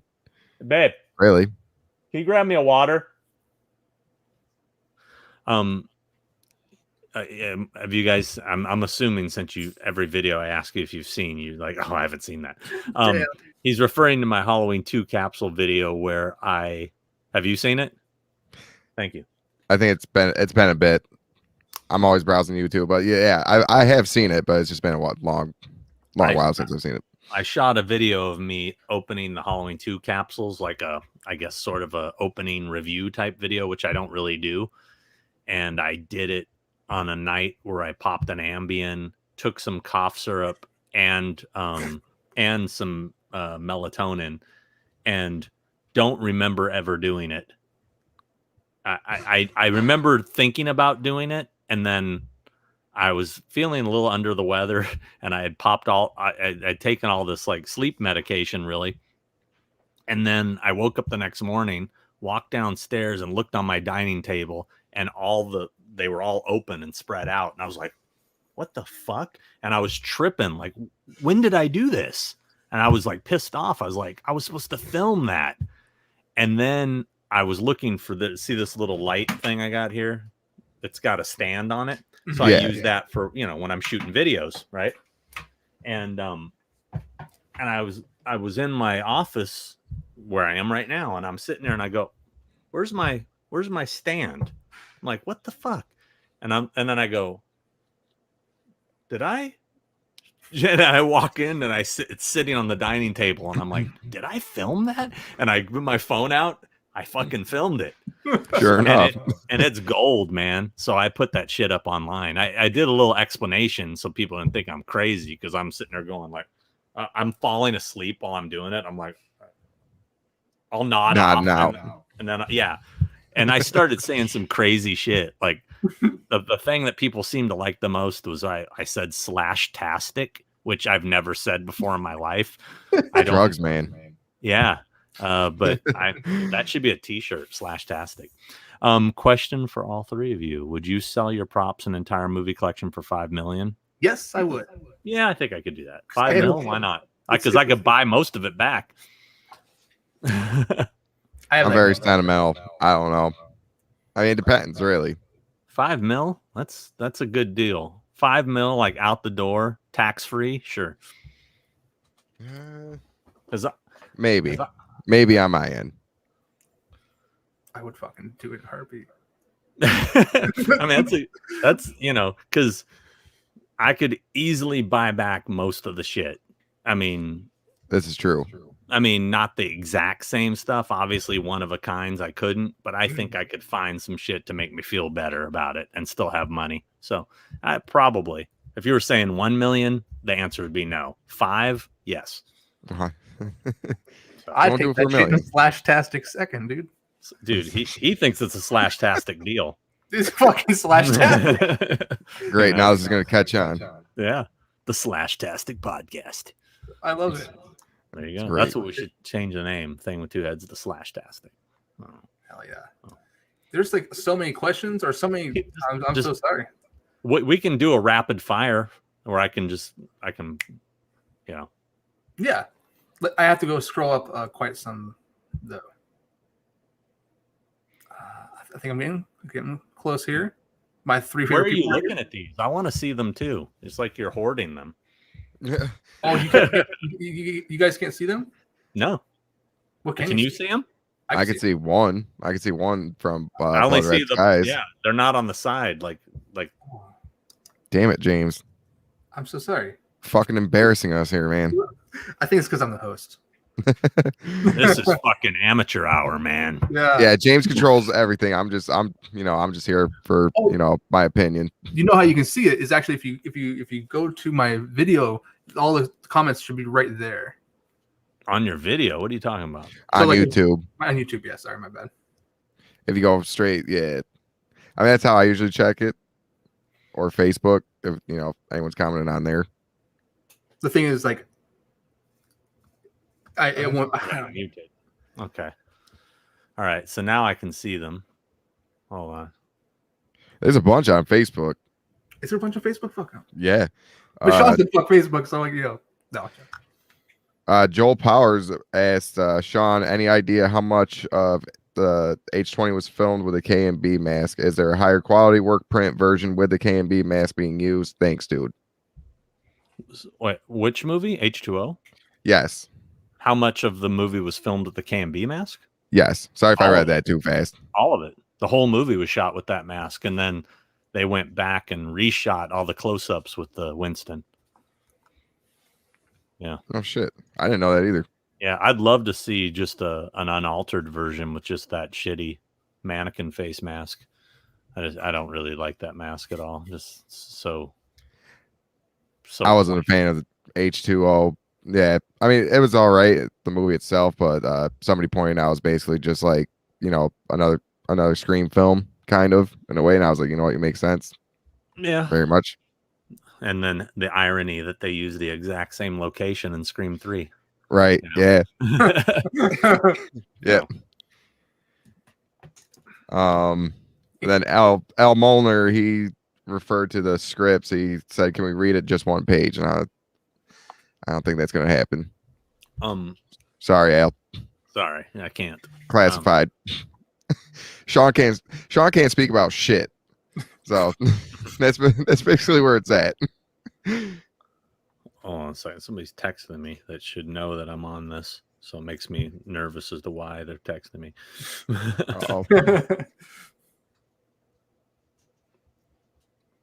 What's up, Austin? Thank you so much for joining, man. Austin from Closed Casket Collectibles. Say hi to Sean for me. Say hi to himself. He's right here, man. Hold on, I'm gonna. Huge fan, he said. Closed Casket Collectibles. The Triple C. Hello, Closed Casket Collectibles. Kind of a tongue twister. Closed Casket Collectibles. Say that fast 8 times. Yeah, good luck. Nobody wants to try? No, I'm good. No, Closed Casket. No. See what I mean? Closed Casket Collectibles. Closed Casket Collectibles. Closed Casket. Yeah, you know what? Yep. All right, thanks for joining, brother. Appreciate it. I was hoping I got the text that said, "Oh, I'm sorry, I didn't know you." I was like, "Don't tell me like I got a booger hanging or something like that." I just, yeah. No, you're good. Blood Red Skies, thank you so much. Did you work on Halloween 7 before Jamie Lee was cast? I never worked on Halloween 7. Halloween 7's H2O, so yeah. I did not work on Halloween 7. I didn't work on any movie. I didn't work on any Halloween movie, with the exception, I guess, of 2018 indirectly by getting Nick involved, and then Kills by getting Charles and Nancy and Nick in the movie. But I mean, did I really work on the movie? I mean, I participated by, getting them in the movie, but I wasn't working. I may have grabbed Chris a water on set or something, so I guess I kind of worked. Right. Yeah. Hey, Sean, can you hold this a second? Sure. Okay, there you go. No. I help. Yeah. So then, I worked, I guess. I don't know. Sean's going to get credit way at the end in the little print. It'd be cool. It'd be bottle cool holder. Sean it would Clark. Be cool if I got a little credit for something, but like a thank you or anything. I mean, yeah. I mean, yeah. thanks for holding everyone's water bottles when they needed everybody it. was like everybody was saying, dude, you should get a cameo. They should put you in there somewhere. Dude, that would have been the perfect movie to have a cameo in. It would have been easy in the new one. And it, it didn't happen. I didn't push for it, but it was like everybody was saying, like Chris was like, dude, you're totally going to be in there. Yeah, we're going to get you in. Don't worry. But it never got talked about when I was there. So maybe the last one. We'll see. I meant dealing with the mask and stuff. I had nothing to do with the mask in the movie. I only, sold it years later. You know what I mean? So you got the mold from Stan Winston Studios. On that one, I didn't. Okay. I got a mask that was made. I got it from Stan Winston Studios. They destroyed the mold. There is no mold. They destroyed the mold right after they made the masks. So that mold does not exist. And they only made a couple masks. And I got one of the ones that was made for the film, but not used on screen. And we recast that because there was no mold to be had. So, gotcha. Interesting. Meet Mungus Merlot. That's a great name. What's up, Steve? What's going on, Steve? How's it going, man? Hey, thank you for stopping by. I appreciate it. I've got a podcast I'm a guest on tonight. Okay. Well, good luck with that. Plug it up, bro. Plug it up. Yeah, we're actually doing the same thing right now. I was going to say. Here's one. Cookie Woman. Can you do it? Oh, what? Wants me to do a Loomis impersonation? Is that what I don't know. Maybe he wants to do the Jamie impersonation. Oh, God. I don't know. I don't imitate small girls. It's not forte, man. I mean, I think no. You do pretty good at that. I'm pretty sure Dr. Loomis does say it. I'm just not sure what tone he says it. So that's Cookie Woman. What? I don't know. Yep, there you go. Knows what he said. There it is. I don't really like that movie too much, so I'm not doing too many quotes from that one. Understandable, man. It's one of my least favorites. Although I did just buy the Trick or Treat Studios doll. I bought it yesterday. I bought the part 4 and the part 5. I was like, I don't need these. Why am I buying them? Okay, I'll buy them. Right. Rankin Bass question: are you team Heat Miser or Snow Miser? Oh, gotta go Snow Miser. I mean, he's just cooler, literally. Yeah. You guys probably have no idea what I'm talking about, right? Do you even know what that is? No. It's from A Year Without a Santa Claus. Yeah, man. Yeah, I know what you're talking about, man. Yeah. My great grandmother used to own like so many of those films when I was little. So yeah, I know what you're talking about. He keeps like taking these little jabs at me. You notice that? The age jabs. He's like, my great grandmother watched that. Yeah, I know. I know what you're talking about, Sean. Well, no, she just had a whole collection kicking around that just built up over the years. Like earlier when he was talking about all these guys in their 40s complaining about the fucking Dr. Seuss, and I'm like, yeah, I'm 50. Okay, so sorry, man. I'm just kidding. I'm fucking with you. Ron Hutchinson. Yeah, but it's spelled R-A-U-N. Ron Hutchinson was the stunt coordinator on Rob Zombie's films as well as 2018. He did not return for Kills. Sean's a home. I'm a nerd that knows stupid shit. That's about it. Question for the panel: if you could have a pizza with one director, who would it be and what kind of pizza? It'd be an Italian pizza. That would be number one. And then one director. Well, dead or alive. I'd go Stanley Kubrick if I could pick anybody. But alive, I'd go with God. Who's somebody that I'd like to meet I haven't met? That's what I'm trying to think. That's a director. Gotta think about that. Oh, George Lucas or Spielberg. I'll go Spielberg. There you go. I've never met either of them. I gotta go Spielberg. Jaws. Yeah, Spielberg. Hey, gang. What's going on? Wet Paint Pictures? How's it going? I don't know how the fuck your name just escaped my mind. Cody Falk, how's it going, man? Oh, I was like, really? You already forgot wet paint pictures? And I know, right? Right there, man. Short-term memory. Yeah, it's on the screen, dude. Read it. Well, I will for you, Colin, but I don't know if you guys saw the news today that Reggie is not doing so well. Gigi, his wife, made a post today on Facebook that said that he may have Parkinson's and he's going to be retiring from conventions and autographing altogether. I was pretty fucking broken up about it before we came on because he's a good friend. I've known him met him in 93.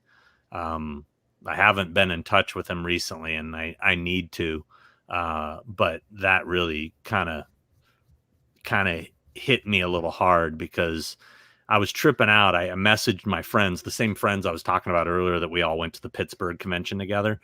That group of friends, we all met Reggie together, and he invited us to set of Phantasm 3, and just one of the nicest fucking dudes on the planet. I mean, seriously, one of the nicest people you ever met. And I was tripping. I messaged all my friends like a group message before I came on, and I was like, how fucked up is this? And to think when we met him, he was 47. He's going to turn 76 this year. And I'm 50.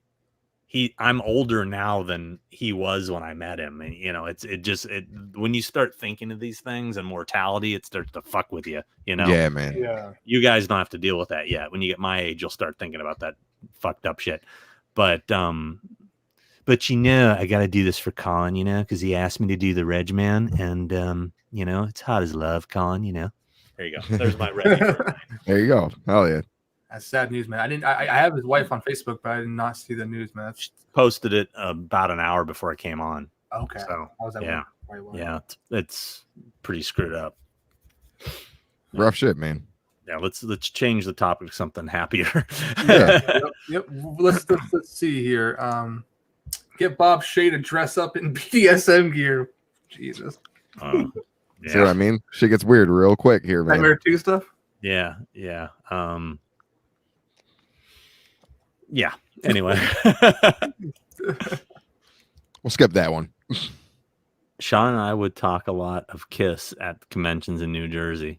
I'm always talking about Kiss. I'm a big Kiss nerd.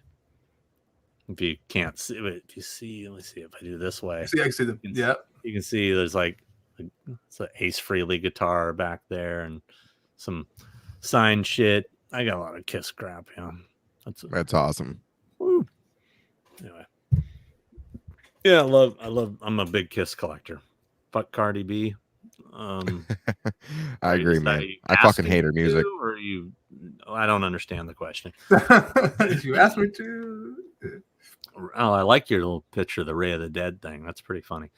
James G. Courtney is the Ted White of Halloween. Old in age, but absolutely brutal when it comes to the killing.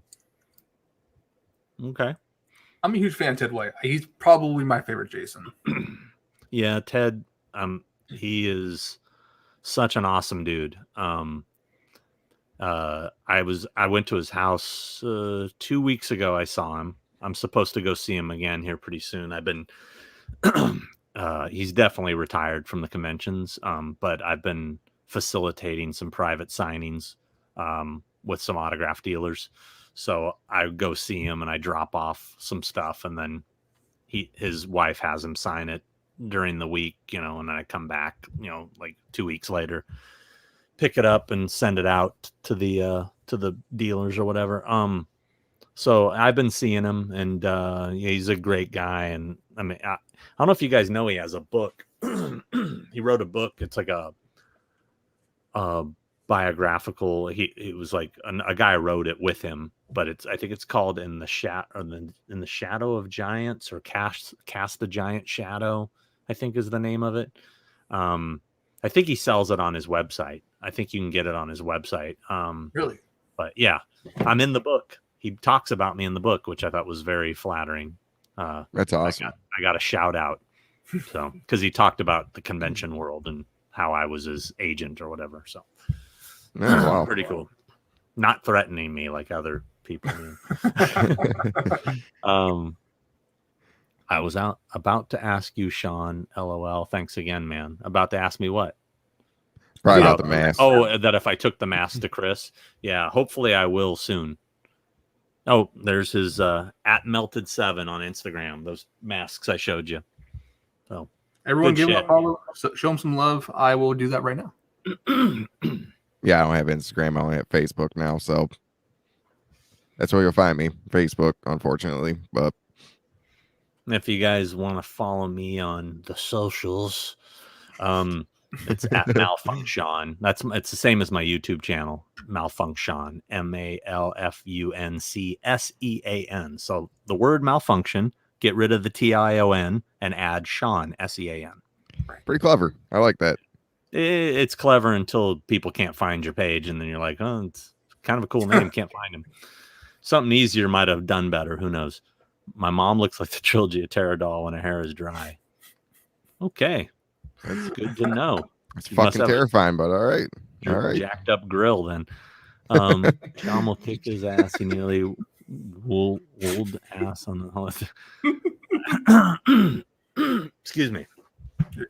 I don't know whose ass you're talking about, but I think you're talking about that H3 guy that was fucking. I think he's very angry dude. He's talking about someone else, but I'm not looking for a fight. I'm not. He's a lover. I am. You know, ask my girl; she'll tell you. Here's a real cute picture of us at the Halloween premiere. Look at that. Nah, Look at that. That's adorable, isn't it? Plus, it was a cool night. You know, I can imagine. I don't have any pictures here. You're in the garage, bro. What are you on? I know, right? I'm in a fucking garage, dude. I mean, it's cool your mom let you do that. What? Exactly. It's the same as vinyl, books, film, hunting. It's easy to find. So he's agreeing with me how it's taken the fun out of the collecting aspect. Yeah, the hunt was the fun part. It was all about like finding that rare gem, you know. But unfortunately, you know. Well, good for him. Good for him, Toronto Freddy. It's working out. Yeah. I hear he's $40 an autograph now. Yeah, it's wrongfully working out, but yeah. Do you realize how huge you are to the horror community? I remember seeing you at Cherry Hill, and I was like, oh shit, that's Sean Clark. Autograph? Autograph? Huh? I don't know how you kind of accentuate the exclamation to question mark to exclamation to question mark. Autograph? It's like autograph, something like that. I appreciate that, Jake. I'm uncomfortable when people say stuff like that, but I appreciate it. It's flattering, and you know, I don't know if you're asking me for an autograph or what. I mean, I would gladly give you one, and not charge you $40. Huh? Well, it's just, you know, when people come up to you and they tell you how great you are or something, and you don't, you know, I'm just like you guys. We're just fans. I'm just the fan that got lucky and has been able to turn. We're all the same people. All the people watching this, we're all the same people. I was able to make a business out of it. You know, I was able to make a profession out of it, and I was able to get my foot in the door where my fandom is more public than yours, you know? Yeah. I mean, it is really what it is. And I appreciate that, you know? I mean, I really do. It's great. I mean, I love it. You know, when people come up to me at conventions and they're like, oh, I love your videos and blah, blah. And I love it, man. I love to meet you. Love to shake your hand. Well, not anymore because of COVID. But I'd love to wave. I would love to wave at you from across the room. But no, you know, that's all good, man. I appreciate it, Jake. Thank you. And you know, Jake's right. I mean, I think a majority of all of us in this community of horror or whatever it may be, like we all want to be Sean Clark in a way because we see what you do. But we also sit back and can enjoy living vicariously through you and what you do for all of us, because it's not, you don't only do it for yourself, you do it for all of us. Well, I mean, I that's one thing. I'm glad you said that. I appreciate that. I mean, a lot of people don't realize is that I do try my best to give back to the horror community. Like all those masks we've been talking about, from the the two different H2Os to the curse to the revenge. None of those masks would have been out there if I hadn't gotten them out there. You know, maybe eventually they would have through other means, but I'm the guy that put them out in the world. When I got that curse mask, I could have hoarded it and said, I'm not recasting this. I'm not giving this to anybody. Fuck that. I got it. You don't. Haha. I could have been that guy, but no, I wanted to share it with the community. I wanted it out there for everybody. So it was my goal to get every version up until, you know, when I stopped doing it. You know, I wanted every version to be out there for the people, because I knew as a collector, I wanted every version, you know? Mm-hmm. And then, you know, same thing with my location videos. It's me sharing the locations with people. You want to see them too? This is where they are. You know, all the bonus features I do for the various Blu-rays and DVDs and stuff. That's me as a fan helping document that history, you know, for everybody to see. You know, I'm very proud of this Saturn award, you know, I got for the Halloween box set. You know, this is from the Halloween box set. That's Wow. for doing the bonus features, you know. That kind of stuff is very gratifying. And so I do everything I can to give back, like I do with trying to find these weird and obscure actors from these movies we love and getting them to go meet you guys at conventions. You know, yes, it's a job. Yes, there's money involved, but it's the only fucking way they're going to get out there, is if they're, you know, they're not going to go out there just because they ain't got nothing to do on a weekend. It's a business, you know, so I do what I have to do to get them there to be able to be enjoyed by everybody, you know? Yeah. And we appreciate it, man. Truly do. So it's all giving back. Fortunately, I was able to figure out a way to, you know, make a living out of it, you know? Otherwise, I wouldn't have time to do any of this shit. I'd be doing a regular job and you wouldn't know who the fuck I was. I'd just be some guy with some shit. There you go, man. Yeah.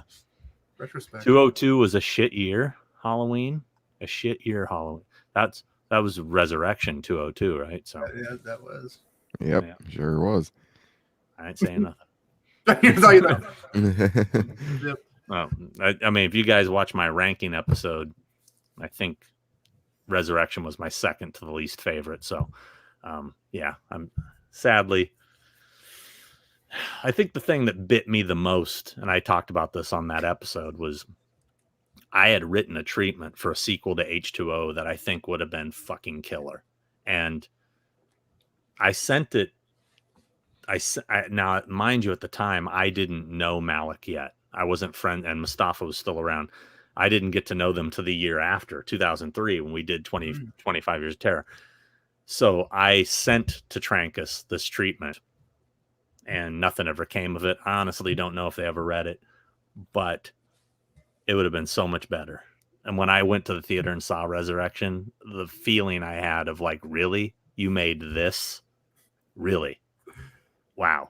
So, did you ever think of like a treatment for like an H9 retribution kind of? No, I wrote I wrote the treatment for what would have been part 8, and then I had a treatment for or a concept. I never got around to really writing it. I had a whole concept for a Halloween 3 that would take place after Rob Zombies.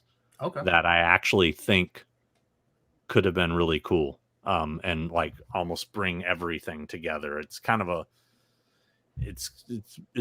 I talked about it, I think, in one of the episodes, but it was, I thought it would have been a really cool way to bring both franchises into one.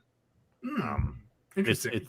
It's kind of involved. It would take too much time to get into right now, but I would be glad to tell you guys about it sometime. But I think it could have been really cool. Do I think it would have made as much money as 2018 made? No, because rebooting it and bringing Jamie back, that's always going to fucking blow away a part 3 to a terrible part 2. So, right. No, Yep. exactly. Blood Red Sky says, box office wise, we had a lot of horror making good money. Well, fortunately for me, I do not watch them for the box office. Yeah, same. Unless it's filling my wallet. There you go. So I think Dawn of the Dead remake. So this is going back to like the 2003 talk. That came out in 2004, I think. Yeah, that was a year later. It was 2004. Maybe he's just asking if I like it. Okay. But I do. I actually it's not as good as the original, but it's a great remake. I think it's a really good movie, but the original's, way better. Far superior. Far superior. Yeah, but I watch both. I don't dislike the Dawn of the Dead remake, but it was fun. I'm not a fan of running zombies, so that's why I didn't really enjoy it so much. Yeah. He's probably I think he's talking about, I don't know which video he's talking about. Maybe he's talking about the capsule, maybe. Yeah. Yeah. They're talking about, Slash-tastic. Slash-tastic. Okay. Yeah. Boy, we're getting caught. Now they're giving you shit for it. Now you need to start banging through if we're that far behind. Are we that far behind? Slash-tastic voyage, man. Let's see here. We're kind of behind. I mean, we have like probably 15 more comments. We'll bust through there. The deep fake idea is not terrible on the holiday. No, that'd be interesting. I'd love to see that, because that's what ruined the movie for me, was that shitty mask. What do you think of the toy, though? Huh? The action figure from Trick or Treat. What do you think of it? I think it looks just like that shitty mask. Yeah, I mean, yeah, no, I bought it yesterday. I bought both of them. Yesterday, and I was looking at them. I was with my girl, and I'm like, I don't need these, but for some reason I want them.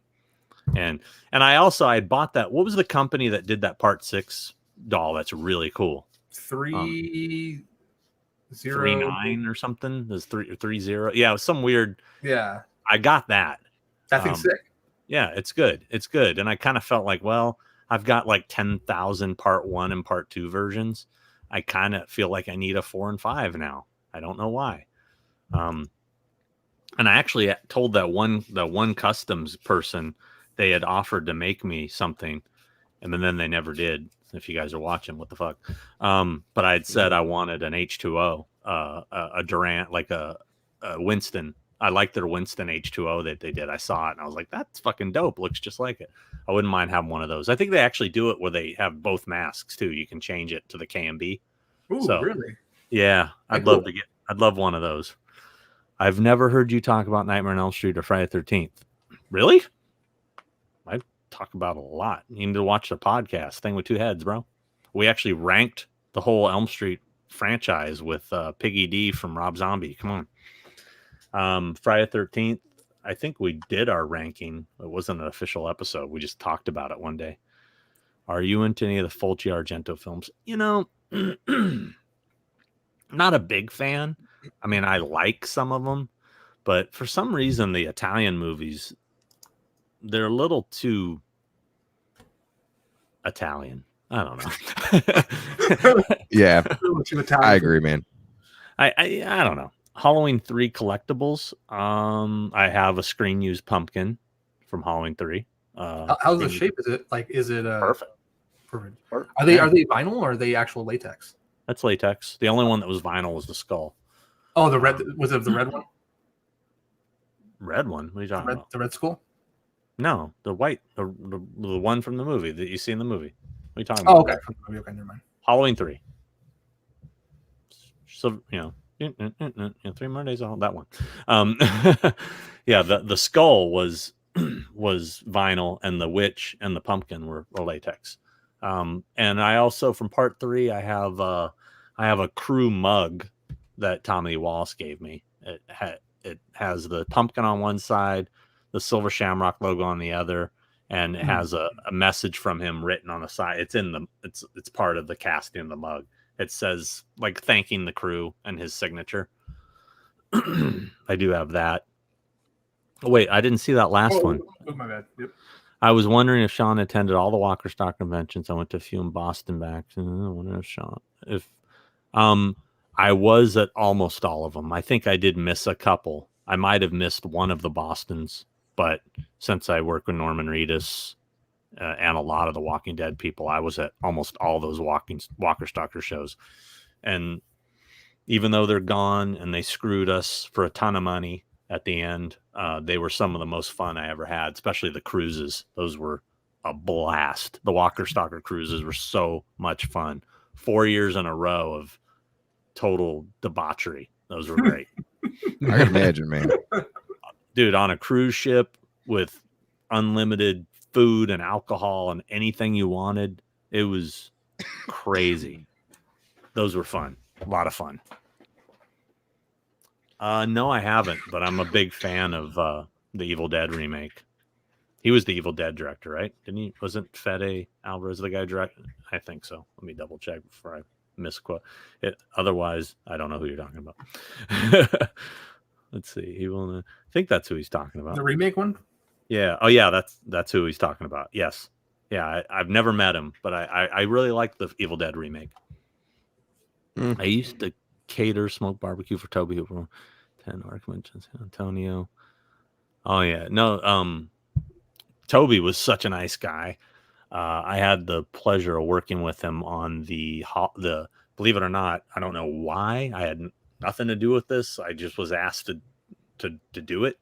He did an audio commentary and an interview for the Chainsaw 3D release. I mean, technically he was a producer, I think, on it, but but I got a call one day from Michael Felcher saying, "Hey, man, is there any chance tomorrow you could go to the studio and interview Toby for this thing and the audio commentary and all this stuff?" And I was like, "Fuck yeah!" I'd met him before, but to be able to hang out with Toby Hooper, and then it was great. He needed a ride home afterwards, and I drove him to his house afterwards, and we got lost on the way back, so I ended up having him in the car for quite a while and just talking his ear off. And he was a super nice guy, really nice. Are you a fan of new horror movies? Hereditary, It Follows, Midsummer. I really liked Hereditary a lot. I thought Midsummer was It Follows I liked, but I wanted to like it more.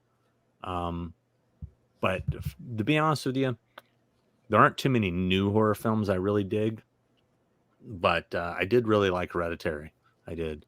Trying to think of the last new horror film I saw I really liked. I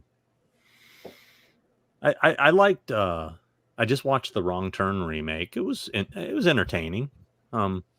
It's very different. I thought that movie Haunt was pretty good too. I thought that was fun. If you saw Haunt. But, no, I'm not. I have not watched anything new in quite some time. Me neither. Yeah. I want to watch Sun, Andy Matichik's new film. I have that queued up to watch, so hopefully soon. Chris Snyder, hey guys. Oh, thank you. Thank you for dropping off some love. Oh, thanks, Chris. I really appreciate it. What is there more to that? It says HHE and I. Oh, here we are. I've been loving thing with kids. Thanks, man. Thanks, Chris. I really appreciate it, brother. Thanks for showing up, Chris. Appreciate it, man. It's that kind of positive input that keeps us going. I mean, that's why. I mean, honestly, all the feedback we've gotten in the comments and the fan support has really been what's motivated us to keep doing them. Certainly isn't the money we're making. Oh, dude, you have the Halloween retrospective? Dude, David, I may need a copy. I don't think I have a copy of it. Hit me up, David. I may need you to burn me a copy because I can't find it. It's funny is that, in this whole new politically correct climate, I'm nervous about the shit I said on that video, because literally what I did was we went to film the locations and I edited the film footage in with the stuff, right?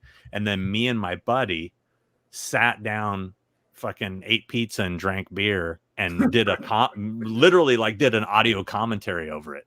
And we were getting drunk and we're just talking shit.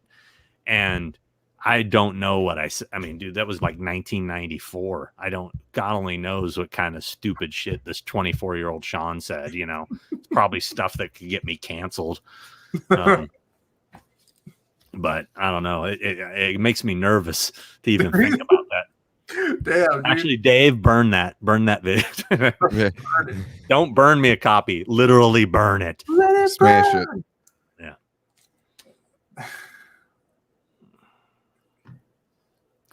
Are you talking about the original cut, Adon, the Argento cut, which is, I believe, what you might be referring to? The Argento cut is shorter runtime. Shorter? Yeah, okay, much shorter. There's 3 cuts, and there must be the other one then. Yeah, I've seen I've seen all the versions of it. Yeah, the Argento one is, I think that one's, I want to say less than an hour and a half. They cut a lot of shit out of that. I don't remember it being that short. Yeah, that's pretty short compared to the director's cut, which is 2.5 hours long. I could be mistaken. I know it's fairly short compared to the other versions. Thanks, Colin. I appreciate it. I mean, everything I've done has been DIY. I mean, from the bands to the, you know, I come from that background of the Orange County hardcore scene where, you know, we did everything ourselves, and it's just, I don't know, it's just how I've always done it. And who is your favorite character? Not Michael. And Kill in the hall. Oh, okay. Favorite character other than Michael? Well, I guess you got to go with Lori. I mean, I don't want to be boring and vanilla, but I mean, I have to go. Favorite kill? I mean, my favorite has always been the Bob kill, stuck to the wall. I mean, just because, I mean, obviously today it's pretty tame, but back then that was like, you know, when I was a kid, you know. So, yeah, the shoulder pads, dude. That was the thing. When you look at, and I talk about this, I think in our Halloween ranking episode, if you look at Tom Morga in the costume, he looks right. But when you see Wilbur in the costume, he's this. Yeah. He's got he's like this. It's goofy. But like the one scene where, because Morga is all the bandage stuff, and he's the one scene where when he first puts on the mask and in the drugstore, and you know, and the mirror shatters, that's Morga. If you look, he's not like this. And then the other scene is in the house. He's the one sitting in the chair and gets up with the shotgun and sticks Kathleen Kinmont to the wall. Yeah. If you look, he looks right.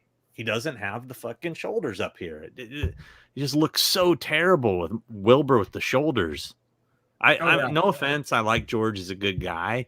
I think he's my least favorite Myers. I mean, because he always looked dumpy in the costume. Like he's like this, or in part 6, he looked fat. Kind of like Yeah, he had a belly, but then you see A. Michael Lerner in the additional scenes, and he looks perfect. He's thin. He looks part 1. You know what I mean? lean, mean, and svelte. Yeah, svelte. James, can I get a COA on the H1 mask you made for me? Sure. If you want it, I'll do it, I guess. You know, it's funny. I have a bunch of unused COAs from the Silver Champagne era. Like, because what I did is when we did a limited run, I would have the actors sign X amount of COAs. I printed them. And then when I ended up not selling them all, I still have all these signed COAs that I never sold. You know what I mean? So wow. But what can I do with them? What can I do with them? You know, you can send me a signed one. I was gonna say, dude, like, hold on. I think just for the shit of it. I'm here. I'm in California too. I'd have to write something on them, like void them or something. You know? Oh yeah. But like, look here. Here is a. I don't know why I have number 19 of an H2O one signed by Nicotero and me and Darren. I don't know what. See, look at the martini. See, this is the old school when we were trying to do that thing. I don't know if. I guess we use this. I don't know why I have number 19, but I have a few of these like this. Here's a couple of unused part 6 ones. Oh, okay. I've seen those. But they're not signed. I know I have some that are signed. I know I definitely have Resurrection ones because that didn't sell very well. Oh, here's like a new. Oh, wow. These are actually worth money. I didn't even think about it because we didn't sell all of the New Blood, the busts. These are signed by John Carl Beekler. He's no longer with us. Oh, wow. Yeah.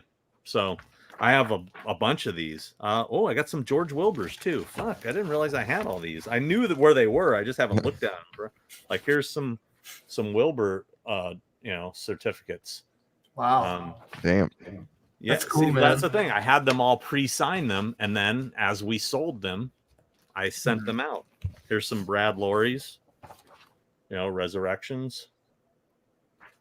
So, yeah, someday, I'll do something with these. But I don't know. That's the thing. I would have to write void on them or something so they can't, because I don't want somebody to make a knockoff and then put the certificate with it. Right. But that's trippy. I totally forgot I had a bunch of John Carl Beeklers. People, I'm sure there's some fans that never got a chance to get his autograph. He was such a nice guy. It's so sad. So sad that, last time I saw him, it was really heartbreaking. He was in a wheelchair and it was at a convention in Massachusetts, Rock and Shock. And he just looked frail and it was sad. Pennywise in 1990 or Pennywise 2017? Sad. 1990 skate tune.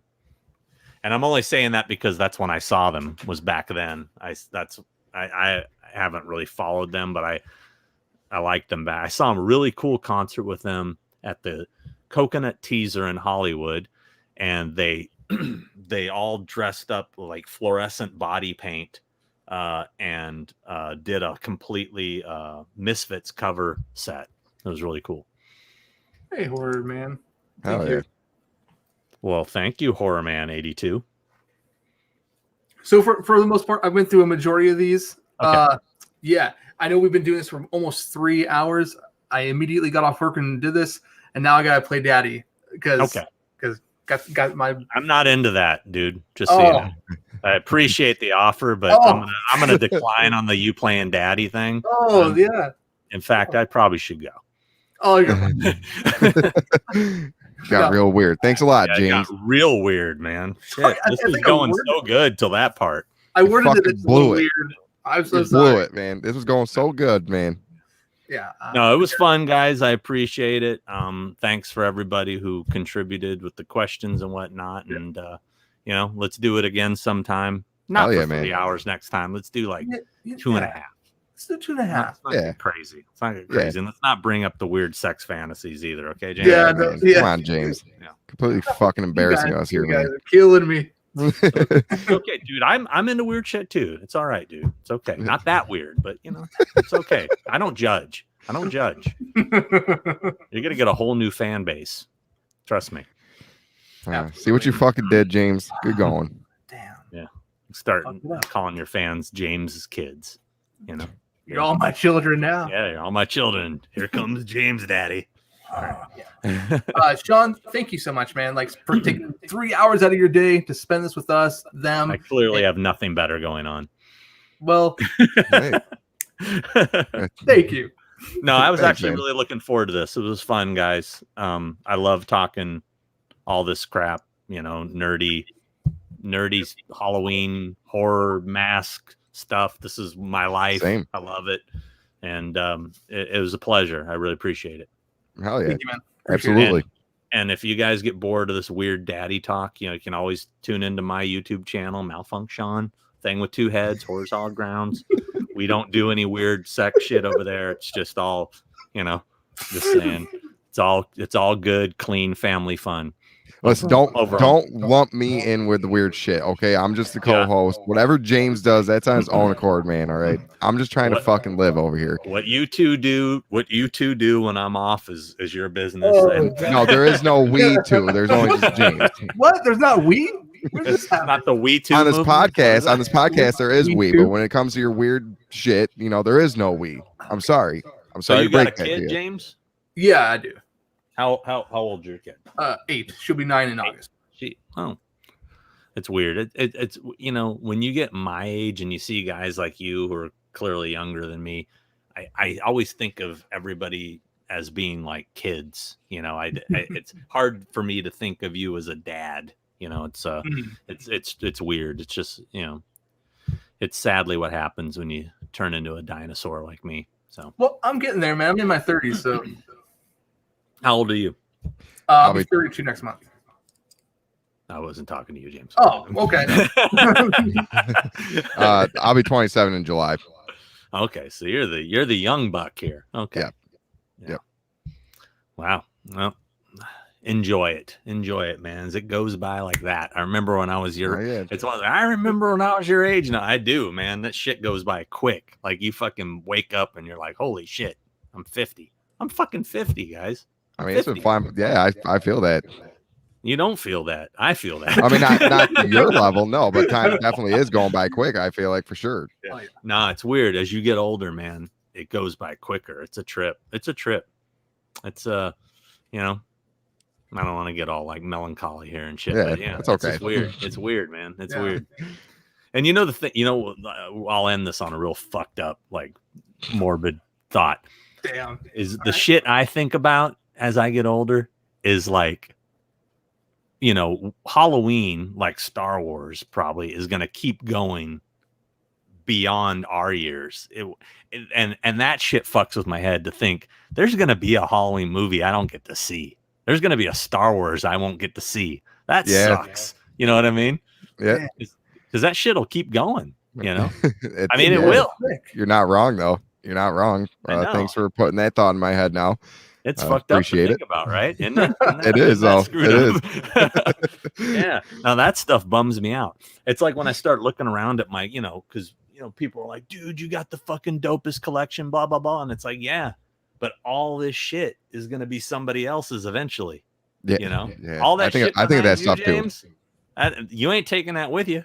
That's good. Somebody else is going to own that shit. That shit sitting on your shelf is going to be sitting on some other asshole shelf, 30 years from now, or who knows how you're not long. wrong. Maybe a Rants. I don't know.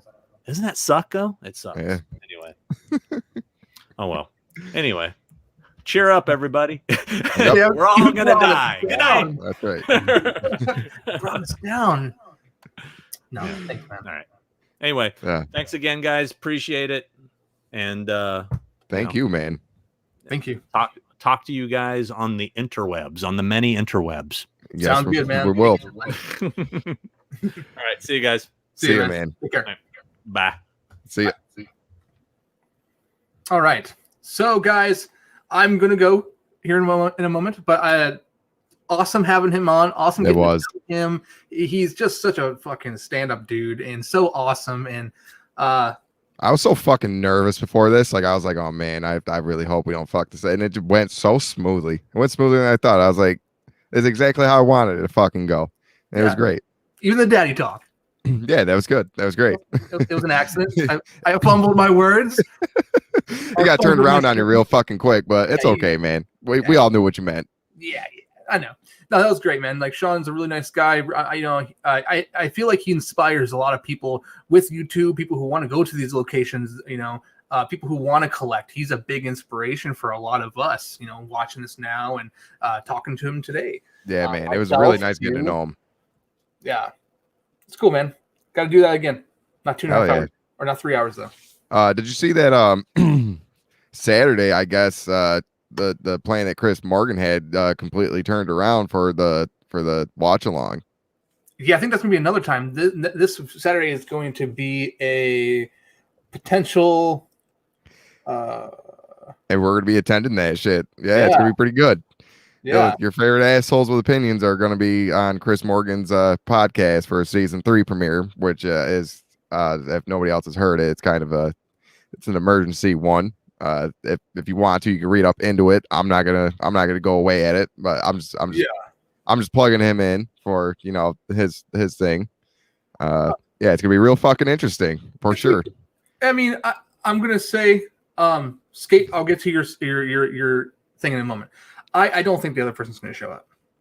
I don't think so either, but he could. I don't know, but if he does, that's shit's gonna get wild real fucking quick, very quick. Oh yeah, 100%. Skate 2, James fucked up with the Red Skull Halloween mask. So no. So this is why. Just recently, I was watching a video of AJ Good where there was like a Halloween 3 kind of like Don Post mask that's a red skull and it's made from vinyl. Yes, and I know which one you're talking about. Yeah, so that's why I was kind of like, I mean, obviously I have the white skull behind, you can't see it, but next to the pumpkin is the skull. I have the Halloween 3 collection. So yes, there was a reason behind that. Speaking of AJ Good, I think he's gonna be on the channel soon. Yeah. Don't know when. You were saying that last night. Yeah, me and him were talking, and he said he'd be down. Awesome. Fuck so, yeah. I'm excited for that. Yeah.